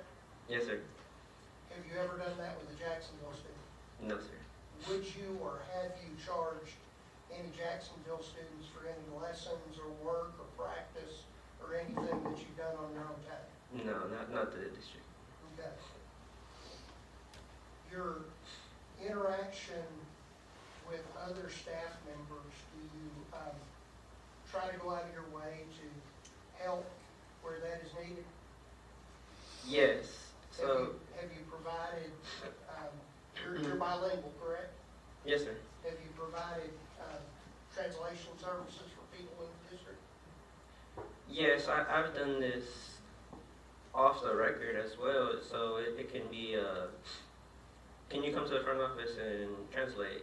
Now, I've been told that some of these instances can be documented, but if it's a colleague in the next room having a parent conference on the phone during their lunch, I don't speak Spanish, can you help me? And I'll do that. But there's been times, the last day I provided this was on March 19th, 2026. Okay. Have you also helped other teachers with covering classes and things like that when called upon? Yes, sir. Okay. What other in-school things have you done that you've done on your own time or extra things? Supporting other colleagues during their events. I have a great relationship with our choir teacher, our band directors at the high school, and our choir teacher at the high school as well. So us fine arts, I really am passionate to help them for their vision. I have helped the choir teacher set up and tear down, stay late for her events. I have helped our art teacher with, providing musical support for his events. And I've done a lot of support for our colleagues on own time. May you repeat the question? It's, you covered it. Okay, thank you. Let's talk about that day and that event. I'm assuming you recall that day pretty well. Tell the board, just in your words, what was going on? First of all, I want to say there's never intention for any malice or intentional harm towards any scholar or that specific scholar. I was teaching my class. We were working on scales. It's actually caught in the video. You hear me saying scales. And so it's just our fundamental bread and butter that we need to do in band. We'd already gone through our warm-up routine, and the timestamp's at 8:25, so that's well into our warm-up activities, and now we're into the meat of our lesson. During this scale lesson, it was brought to my attention by the other scholars that, hey, Mr. Hernandez, there's a kid in the locker. And so that's about as loud as I heard it. And so I walk over. How many scholars are in your room? I have about 34 in that class. Okay. 34. Go ahead. So in this class, one of the scholars is off task inside an instrument locker, which is designed for trombones, which is a brass instrument that we play. It was in the right side of the room, and I approached the scholar, and you hear me in the video. I say, get out before I pull you out. He gets his countdown, and I take it upon myself, which all of this is just a big reflection. My mistake was I did it upon myself. I pulled him out, and we were both in an awkward situation. And he was on the floor, and I looked down at him. Then you hear a reaction from the classroom. I go back to the front and try to recalibrate to continue the lesson. So there was an anomaly during the lesson, and I went over there, I come back, and we recalibrate and continue the lesson. Okay. Simple question. Should you have done what you did? No, sir. Is there any reason, any good reason for you to have done what you did? No. When you pulled him out, was there anything about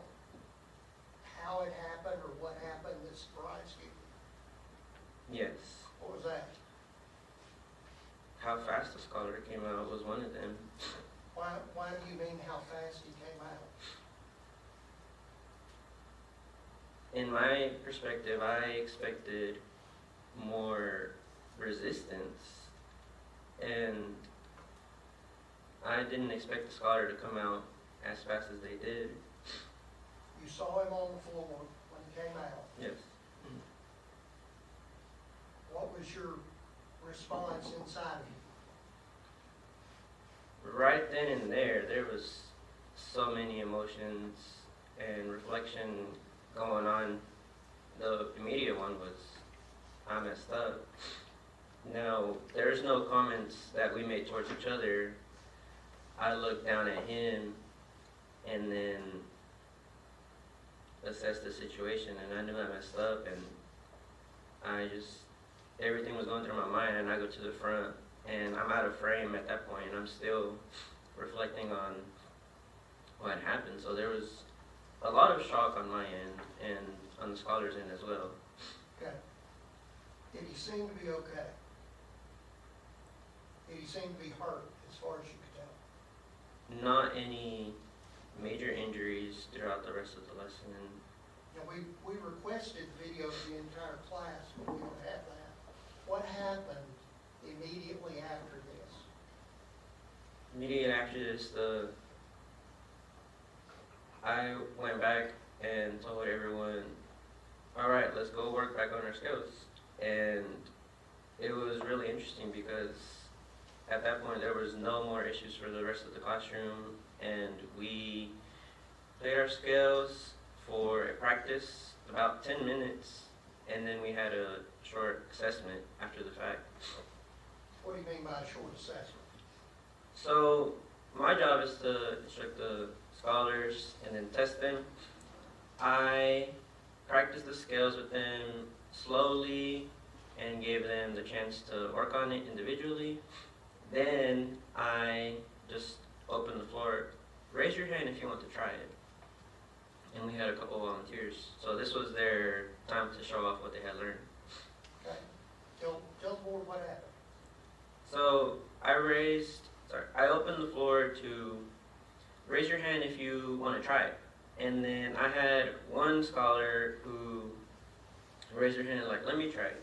And so she played her scale on the instrument, and she got it perfect on the first try. It went up and down in the required tempo that I had been asking for. Then I said, good job. Then I went to my closet. I didn't say anything. I went to the instrument closet, and I pulled out some prizes. It was a bag of hot Cheetos, which middle schoolers, I already know what they love. So I put out a bag of hot Cheetos, and I says, Scholar A, please come over here.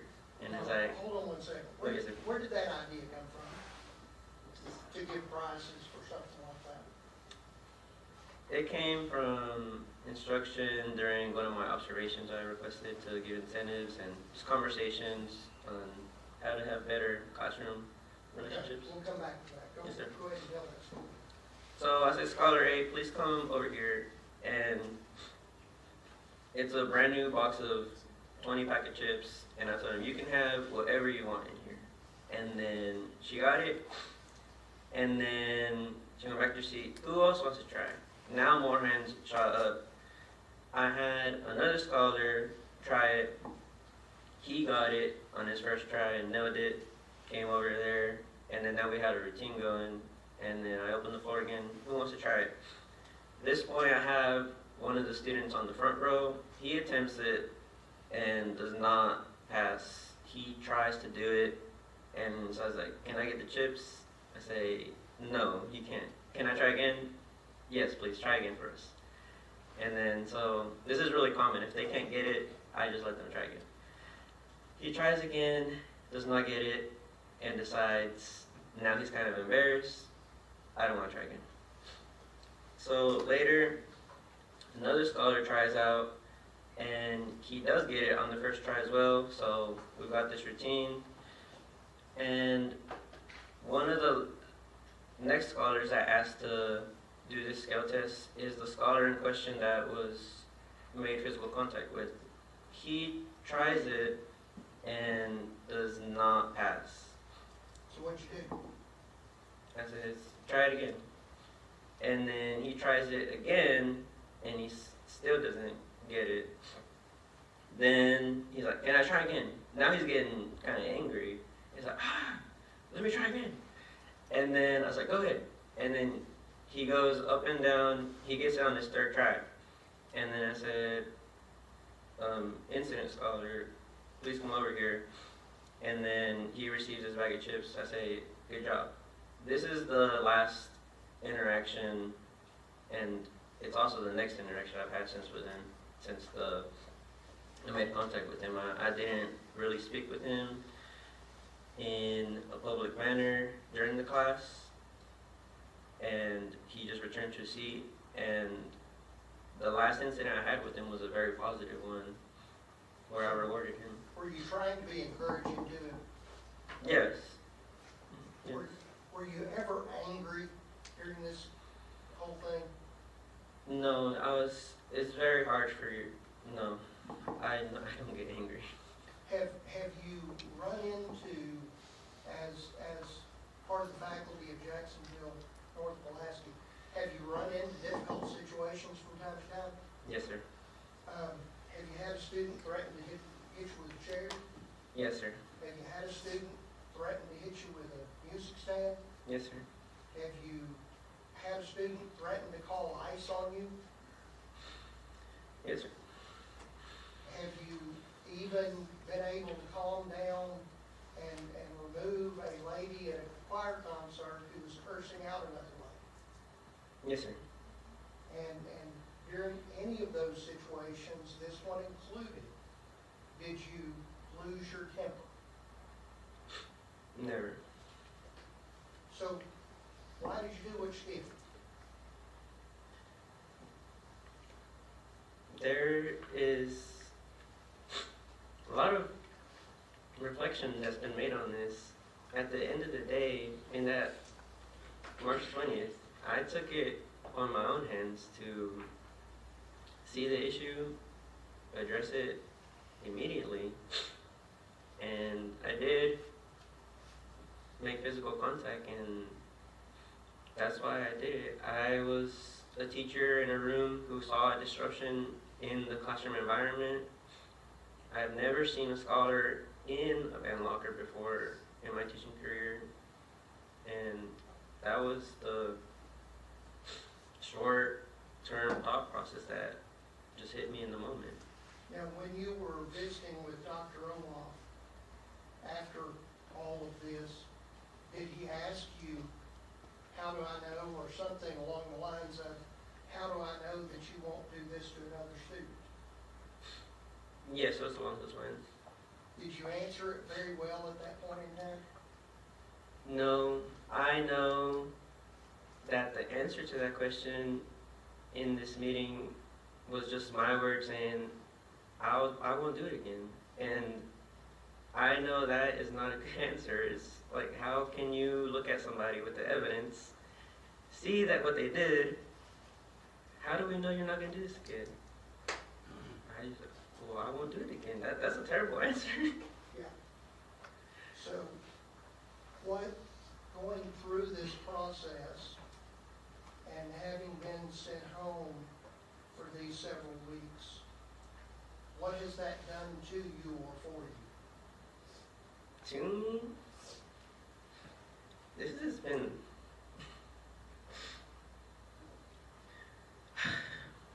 the worst 2 months of my life.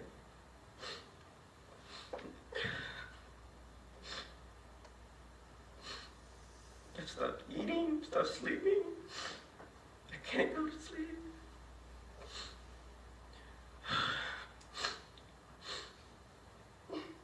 I'm trying to find ways to keep myself busy. I'm sending lessons to the school every day. Let me ask you about that. Yes, sir. When were you put on administrative leave? It was I was sent home March 20th. The investigation can start. I received notification of my administrative leave on March 20th. Okay. And your lawyer specifically told you not to really communicate with the school too much, didn't it? No contact with colleagues or parents on administrative leave. Okay? And yet, have you been sending emails, lesson plans, and things to the school? Yes, to administration, so I know the kids are gonna need something to do, so every day I've sent work to keep them busy. I've sent extra work once they finish the daily work, and I inform them, please let me know if I should increase the intensity, let me know if I... You inform them, you're not talking about the students, are you? Right, there's been no, it's been my building principal, and now it's been our front office secretaries, it's who I've been in contact, or substitute work, they handle the substitute. Have you set reminders for the sub with regard to report cards? Yes, I have sent additional notes, so I'm receiving all the same emails that our staff members receive. There's a fire drill today, and I sent a message to the front office. Here's a letter that I wrote with instructions. We had parent-teacher conferences the other day. I drafted a letter that was supposed to be passed out to my students. Parent-teacher conferences are today from 4 to 7 p.m. And I gave instructions to the substitute, please pick up all report cards before 9 a.m. and distribute them to the proper scholars. Why are you doing that? It's for my kids. I'm on leave, but it's the same reason I stay after work till 6. Where are you from? Where'd you graduate high school? The Queen High School, What year did you graduate? 2017. And were you in band while you were in school? Yes, sir. Did you pass up some things because of band? Yes. Like what? Starting your junior year, you can take concurrent credit. I have always been really good academically, so my school counselor as a 15, 16-year-old approached me, Adrian, I think you'd really benefit from taking some concurrent credit classes. And I said, okay, when is it? First period until 10 a.m. And I said, I can't do that. I said, why not? That's band. And it's like, well, you've done band since the 6th grade. You can do college classes. No, I just shut it down right there. We're not putting band to do college classes. What was your plan back then? Well, back then I was in band. I was in my scholar's shoes from middle school, in the band program, going up through high school. Then it just became my life. This is my life. And I just wanted to be the leader to... You were the valedictorian in your high school class, weren't you? Yes, sir. Have you also become a regional officer of the state band organization? Yes, sir. Over the last year? Yes. Why? The state of Arkansas has different organizations. One of the biggest organizations in Arkansas is ASBOA, Arkansas School Band Orchestra Association. This is an association that holds regional events, competitions, and auditions throughout the state. Ours is in Region 1, competing against Bryant, Benton, Little Rock School District, Pulaski, including Jacksonville, and Maumelle. Our region is all Central Arkansas. I am now secretary and officer for Region 1. The question is why? Why? It's in the evidence of my work. To be an officer, you're gonna elect someone that is competent at what they do. They know how to lead bands. They are professionals at their craft, and I was elected as one of the officers for this year, running events, hosting events, sorry, not hosting events, but being a clinician, giving advice to other band directors, even though some of them have been teaching almost as long as I've been alive. And I've been elected to be the one to help make decisions and guide all Central Arkansas on what band should look like for the entire state. You told me when we were visiting you enjoyed working with Mr. Moore. Yes. And was that part of the interest in being the middle school band director, that you and he would be able to work together? Yes, we've had many collaboration discussions on what the whole district can be doing. We worked really well together the first 2 years as co-directors making decisions together. This one would be co-directors building-wise making decisions on what 6 through 12 can look like. Have you also been invited to other schools to help to advise with regard to their bands? Yes, I was requested to go all the way to Star City and conduct their top jazz band, and this is just from word of mouth on the abilities that I possess. I was able to take the Jacksonville High School Jazz Orchestra to state competition, and when we went, this is the first time Jacksonville has ever gone to this competition. We went to the state jazz competition and received unanimous ones from all the judges. So we as a district have never received ones as the overall rating, much less a unanimous rating. Even working with Mr. Moore, our marching band has only ever gotten to the 2, our concert band has only gone to the 2. Those were collaborative groups. My group was the jazz orchestra, and I coached them up to the top scores. That's the highest score you can get. That was just my group, by myself. Tell this board what this job and music and those kids mean to you, please. This job, music is my life, not just a job. This is my life. I'm always working. I'm always working towards music. In hours, outside hours, I'm gigging on the weekends. I decided to join the U.S. Army to be a musician. And did you accomplish that, or are you a Yes. musician? I'm in the U.S. military.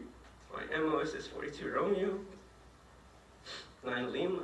I'm a saxophone player, professional saxophone player for the U.S. military. I've been to the governor's inauguration. I've been to the state capitol. I play for military officers. They request our specific group because I am in it. I stay after hours for scholars, call parents.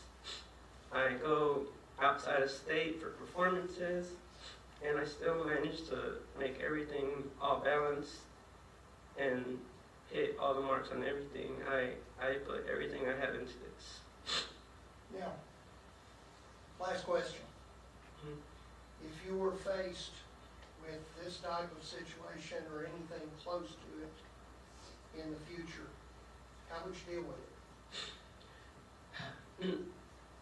If I had to deal with this, then I would just first go over there, use verbal instruction, be a proximity with physical, and then that's about it. Once I've exhausted all my options, it would be, if you're not going to cooperate, it's not going to be me, it's going to be an administrator, security, requesting just the proper protocol. That is the proper protocol.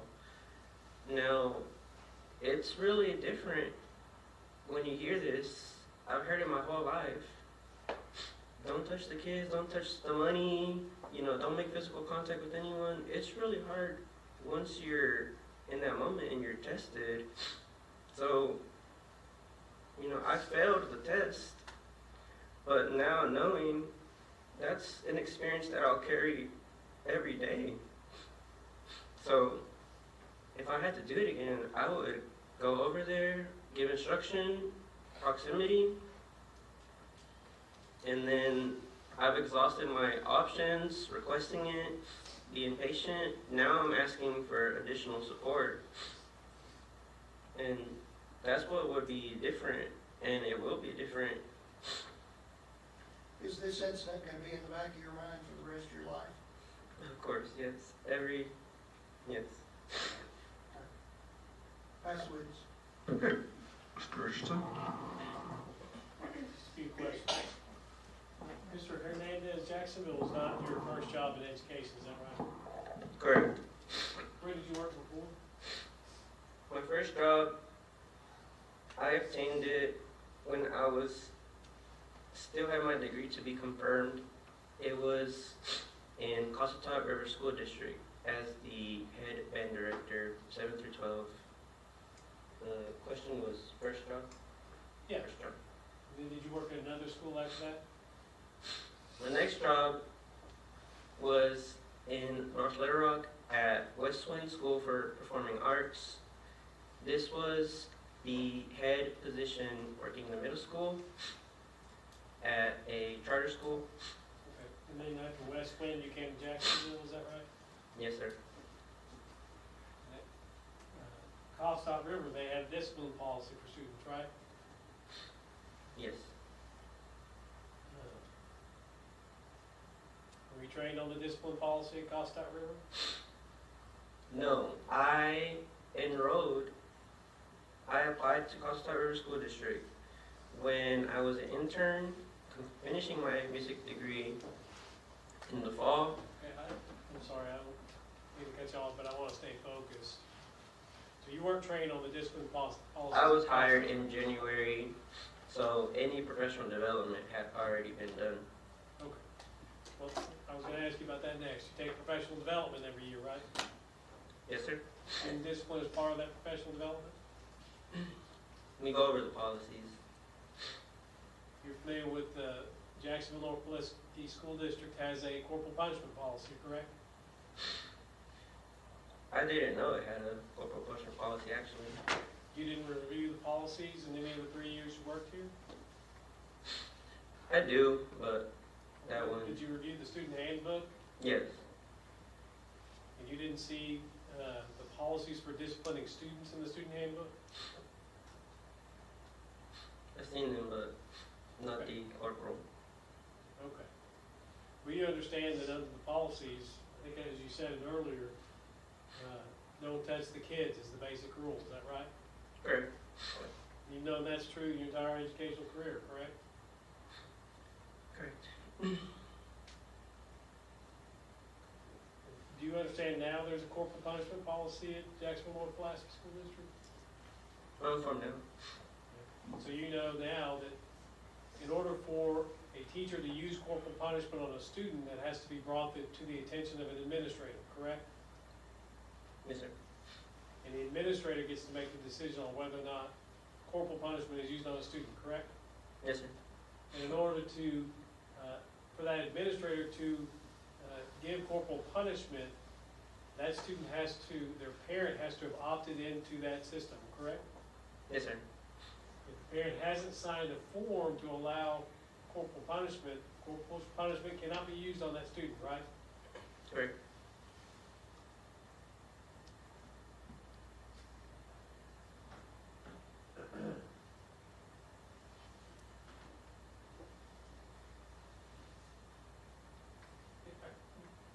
In your career, were you generally familiar with districts that had corporal punishment? Yes, sir. You understood outside of a corporal punishment policy, you weren't supposed to lay hands on a student. You weren't supposed to use physical means to discipline students, correct? Correct. You're familiar with the concept of a mandated reporter, right? Yes, sir. And that is, if anyone harms, I'm just going to basically summarize it. If anyone harms a child at a school, you're required to report that, correct? Correct. That applies to teachers, administrators, volunteers, anyone at a school, right? Correct. So when it came to this scholar being in the locker, you were well aware that you weren't supposed to be using any physical means as discipline for students, correct? Yes, sir. You said you weren't angry at the time, is that right? Correct. I would take that to mean you calmly walked over and decided what you were going to do, is that right? Yes, sir. You knew that was a violation of policy, right?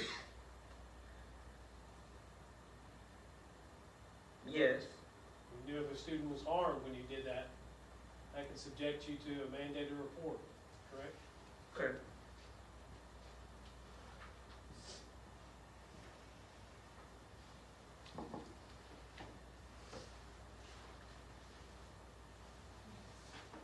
That's all.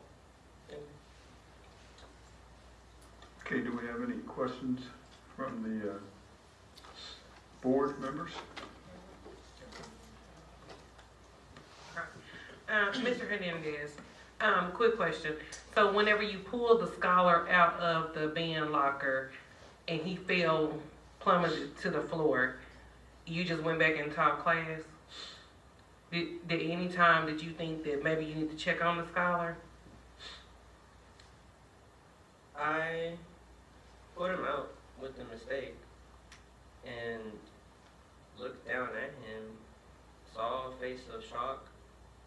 I was also shocked, went to the front, still shocked, and did not check on him throughout the entire class. The next interaction I had with him was giving him a bag of chips. He had been very energetic throughout the rest of the class, still jumping and smiling, being very active in our rhythm exercises and scale exercises. So, have the because he hit his head, it was very visible on the video that he hit his head. He could have easily had a brain bleed, and even though he was acting you didn't check on him, and then even though he was acting normal and did those jumping, you said movement activities, that could have caused further more damage. Did you ever ask him, was he okay? No, ma'am. Okay, thank you. Any other questions from the board members? If not, then we'll go to closing statements. May I clarify something with Mr. Hernandez first? Sure. Based on Ms. Coleman's question.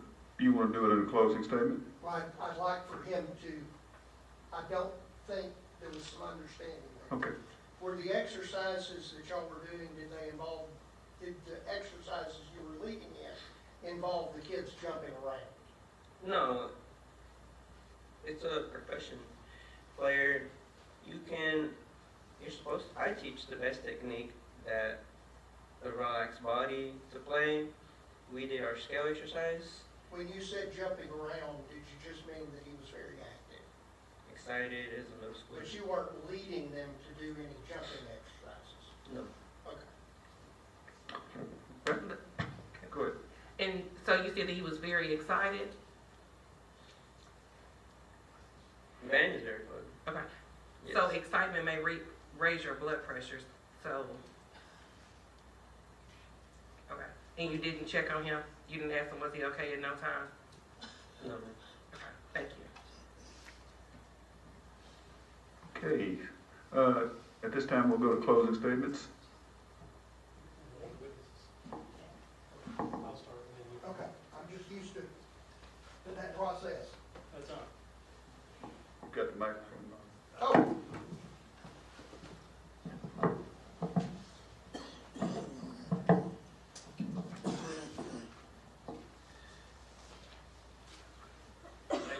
time and attention. Why don't we go ahead and just start watching the video one more time? It's fairly short, just so we have it in our mind. Get out and walk way out. You guys are saying 1, 2.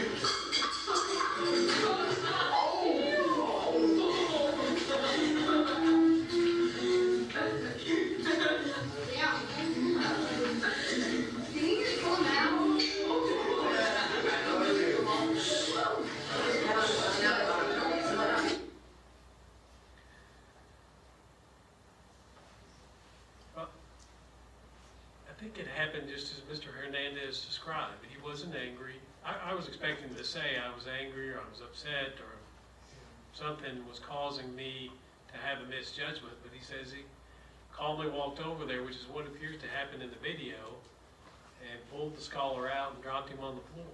Under no circumstances is that acceptable classroom management or discipline. I believe Mr. Hernandez acknowledges that. Ms. Coleman, to your question, I think we can see in the video, he simply walks off from the scholar and doesn't return back. And I think his admission is he didn't check on him. This board has adopted, when the district began back in 2015, well, no, it was after we split off, I think, because I don't think BCSD would let us, but in 2016, the board adopted a corporal punishment policy that said there's one way we can use physical means to discipline students, and that's only if the scholar's parent or guardian opts into that, and then it may only be administered by an administrator. Mr. Hernandez acknowledges his entire educational career, one basic thing he's been taught is don't touch the kids. I think is sound advice that he disregarded in that moment. And the question, I think, is a good one. How do we know he won't do that again? And I'm not sure I've heard, other than I think I've learned my lesson this time, why that judgment wouldn't get the better of him again. The board has typically set a pretty strong stance on how students, scholars are to be treated, and this does not comport with it. And I'm not sure I'm seeing a reason to have an exception to that policy at this time. So it's a fairly short close. You'll have 3 options on the superintendent's recommendation to accept, reject, or modify the recommendation. We, of course, suggest the correct route, and the route that will ensure that JNPSD staff knows the best way to handle student discipline issues is to accept the recommendation and make sure that this kind of thing doesn't happen again. Modification can be pretty wide open for what the district what the board might want to do, but I would suggest respectfully that's the wrong course here.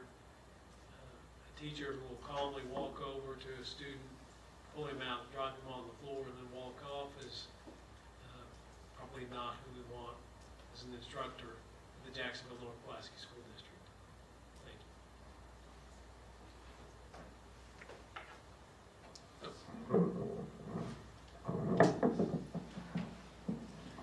I want to thank the board for your time and attention tonight. When I watch the video, and I would ask that you watch it very, very, very closely, I don't think Dr. Owa was intentionally misstating, but you can clearly hear Mr. Hernandez go through 1, 2, and then when he says 3, he pulls this student by the legs. He knows what he did was, and this is not a word that's real popular in schools anymore, but I'm an old man, I can get away with it. He knows what he did was stupid. He knows what he did was a bad decision. I don't believe as he was walking back towards this student that he was going over policy in his mind. He was in a room with 34 kids who were acting up, who were pointing and laughing and acting out. And he made a really bad decision this one time. When there was no fighting back from the young man from being pulled out, I think it shocked him. I know he was shocked when he first came to see me several weeks ago. He just kept saying, I thought he would resist. I thought he would resist. And again, very thankfully, Ms. Coleman, the young man, didn't seem to be hurt. Did he, in his surprise and shock, do something, double down on the stupidity? Yes. He should have checked on him. No question.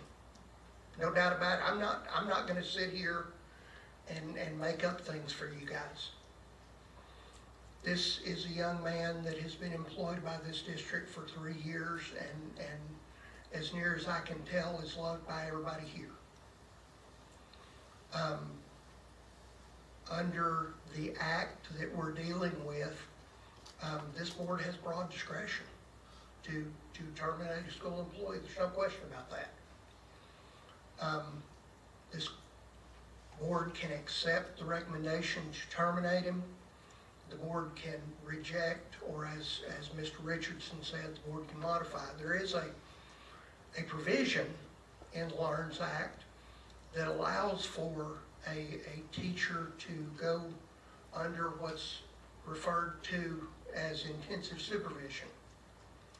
I think that would be a good option if this board wanted to do something like that.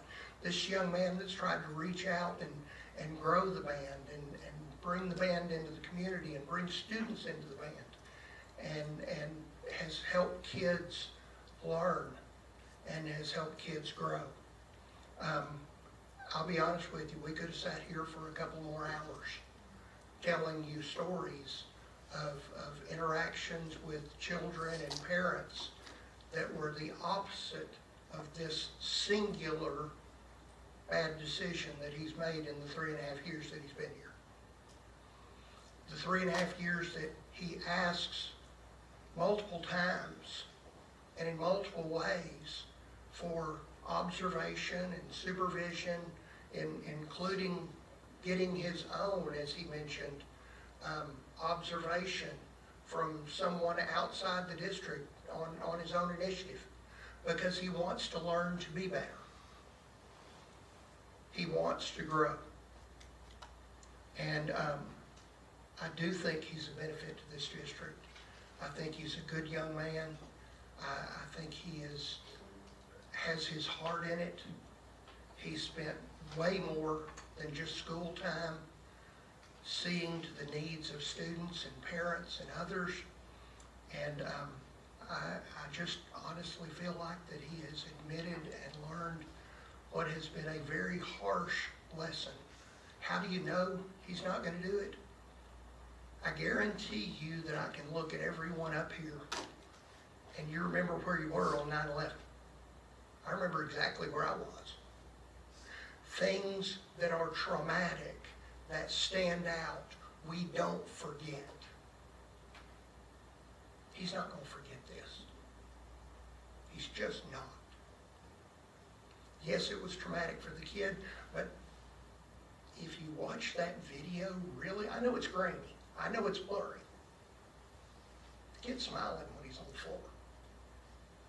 The student is smiling when he's on the floor. And after he gets pulled up, he's smiling.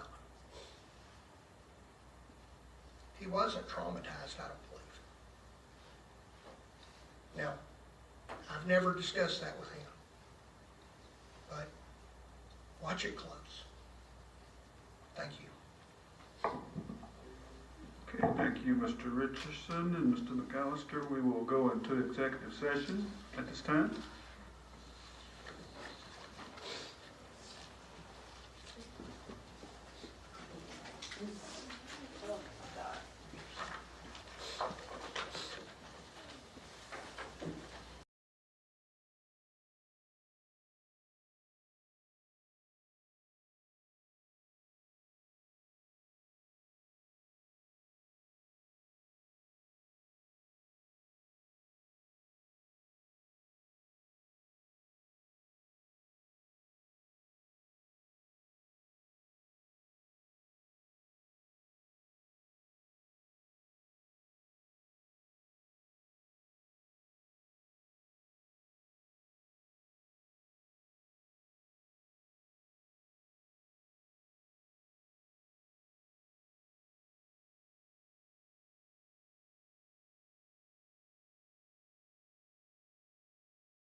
Do I hear a motion on this matter?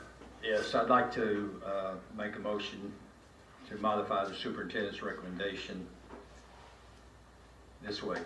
3-day suspension without pay, written documentation in the file of the employee, and provide supervision moving forward. All right, do I have a second? Second.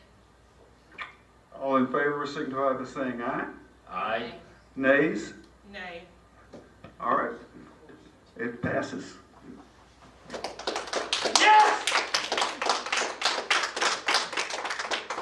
Okay, we are moving on to our next area. Yes, you're excused. Thank you. Thank you, I didn't want to rudely walk out. Yeah, thank you for coming. Thank you, everyone. Thank you, everyone. God bless you.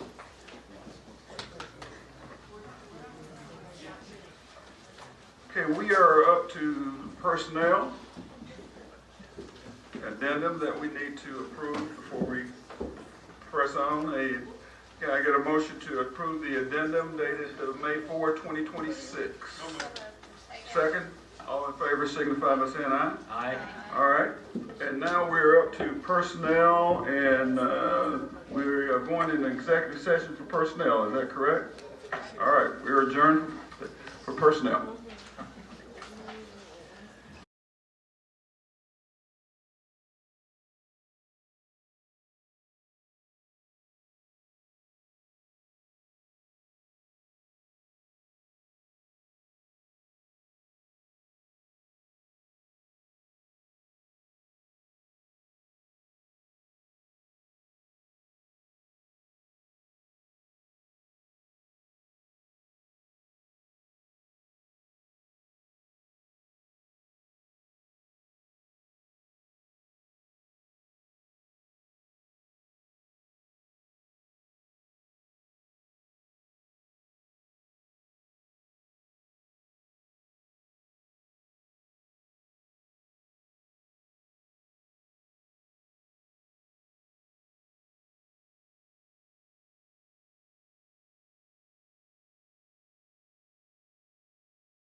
So we will hold on for a few minutes.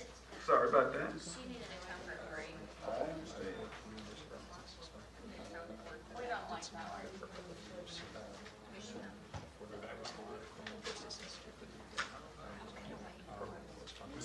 Okay, we are actually, Mr. McGinty, are we back on? We're good. we're out of executive session for number 2. Do I have a motion on the personnel issue, agenda? Make a motion to approve with the exception of removing Billy Gibbs from the List. personnel agenda. Okay, and who's the second? Second. All right, we have a motion and a second. All in favor signify by saying aye. Aye. Aye. Okay, now we are up to nothing else? Board comments? No, there's a resolution that needs to be voted on. Okay, And I'm gonna recuse myself from the meeting. all right, Y'all have a good night. all right. Where's the resolution? Got a hard copy?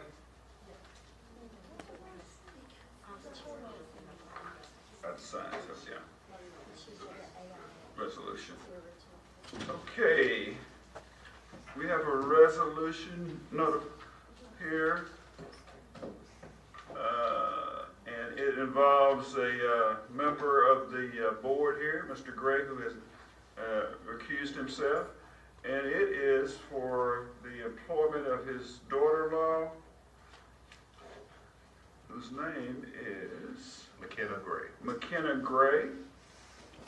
Has anyone had a chance to look at that? Yes. Okay, can I entertain a motion to approve this resolution? So moved. Second. I have a motion and a second. All in favor signify by saying aye. Aye. Aye. Anybody that doesn't want to approve it? Okay, all right, we're good. It's approved. Mr. McDaniel, so if I can provide clarity, the resolution, we have not received the recommendation from the principal yet, but we have submitted the resolution just in case we get that. That way, we have already started the approval process with the board and ADE in case, whenever we get the recommendation from the building principal for her hire. And so that, I just want to provide that clarity. Okay. And let's see. Do we have any board comments before we go move to adjournment? Motion to adjourn. All right, we're adjourned. And board members, as we adjourn, I want to introduce you to Mr. Jesse Wilson. He now is the JES principal starting July 1st of 2026. So welcome, Mr. Wilson.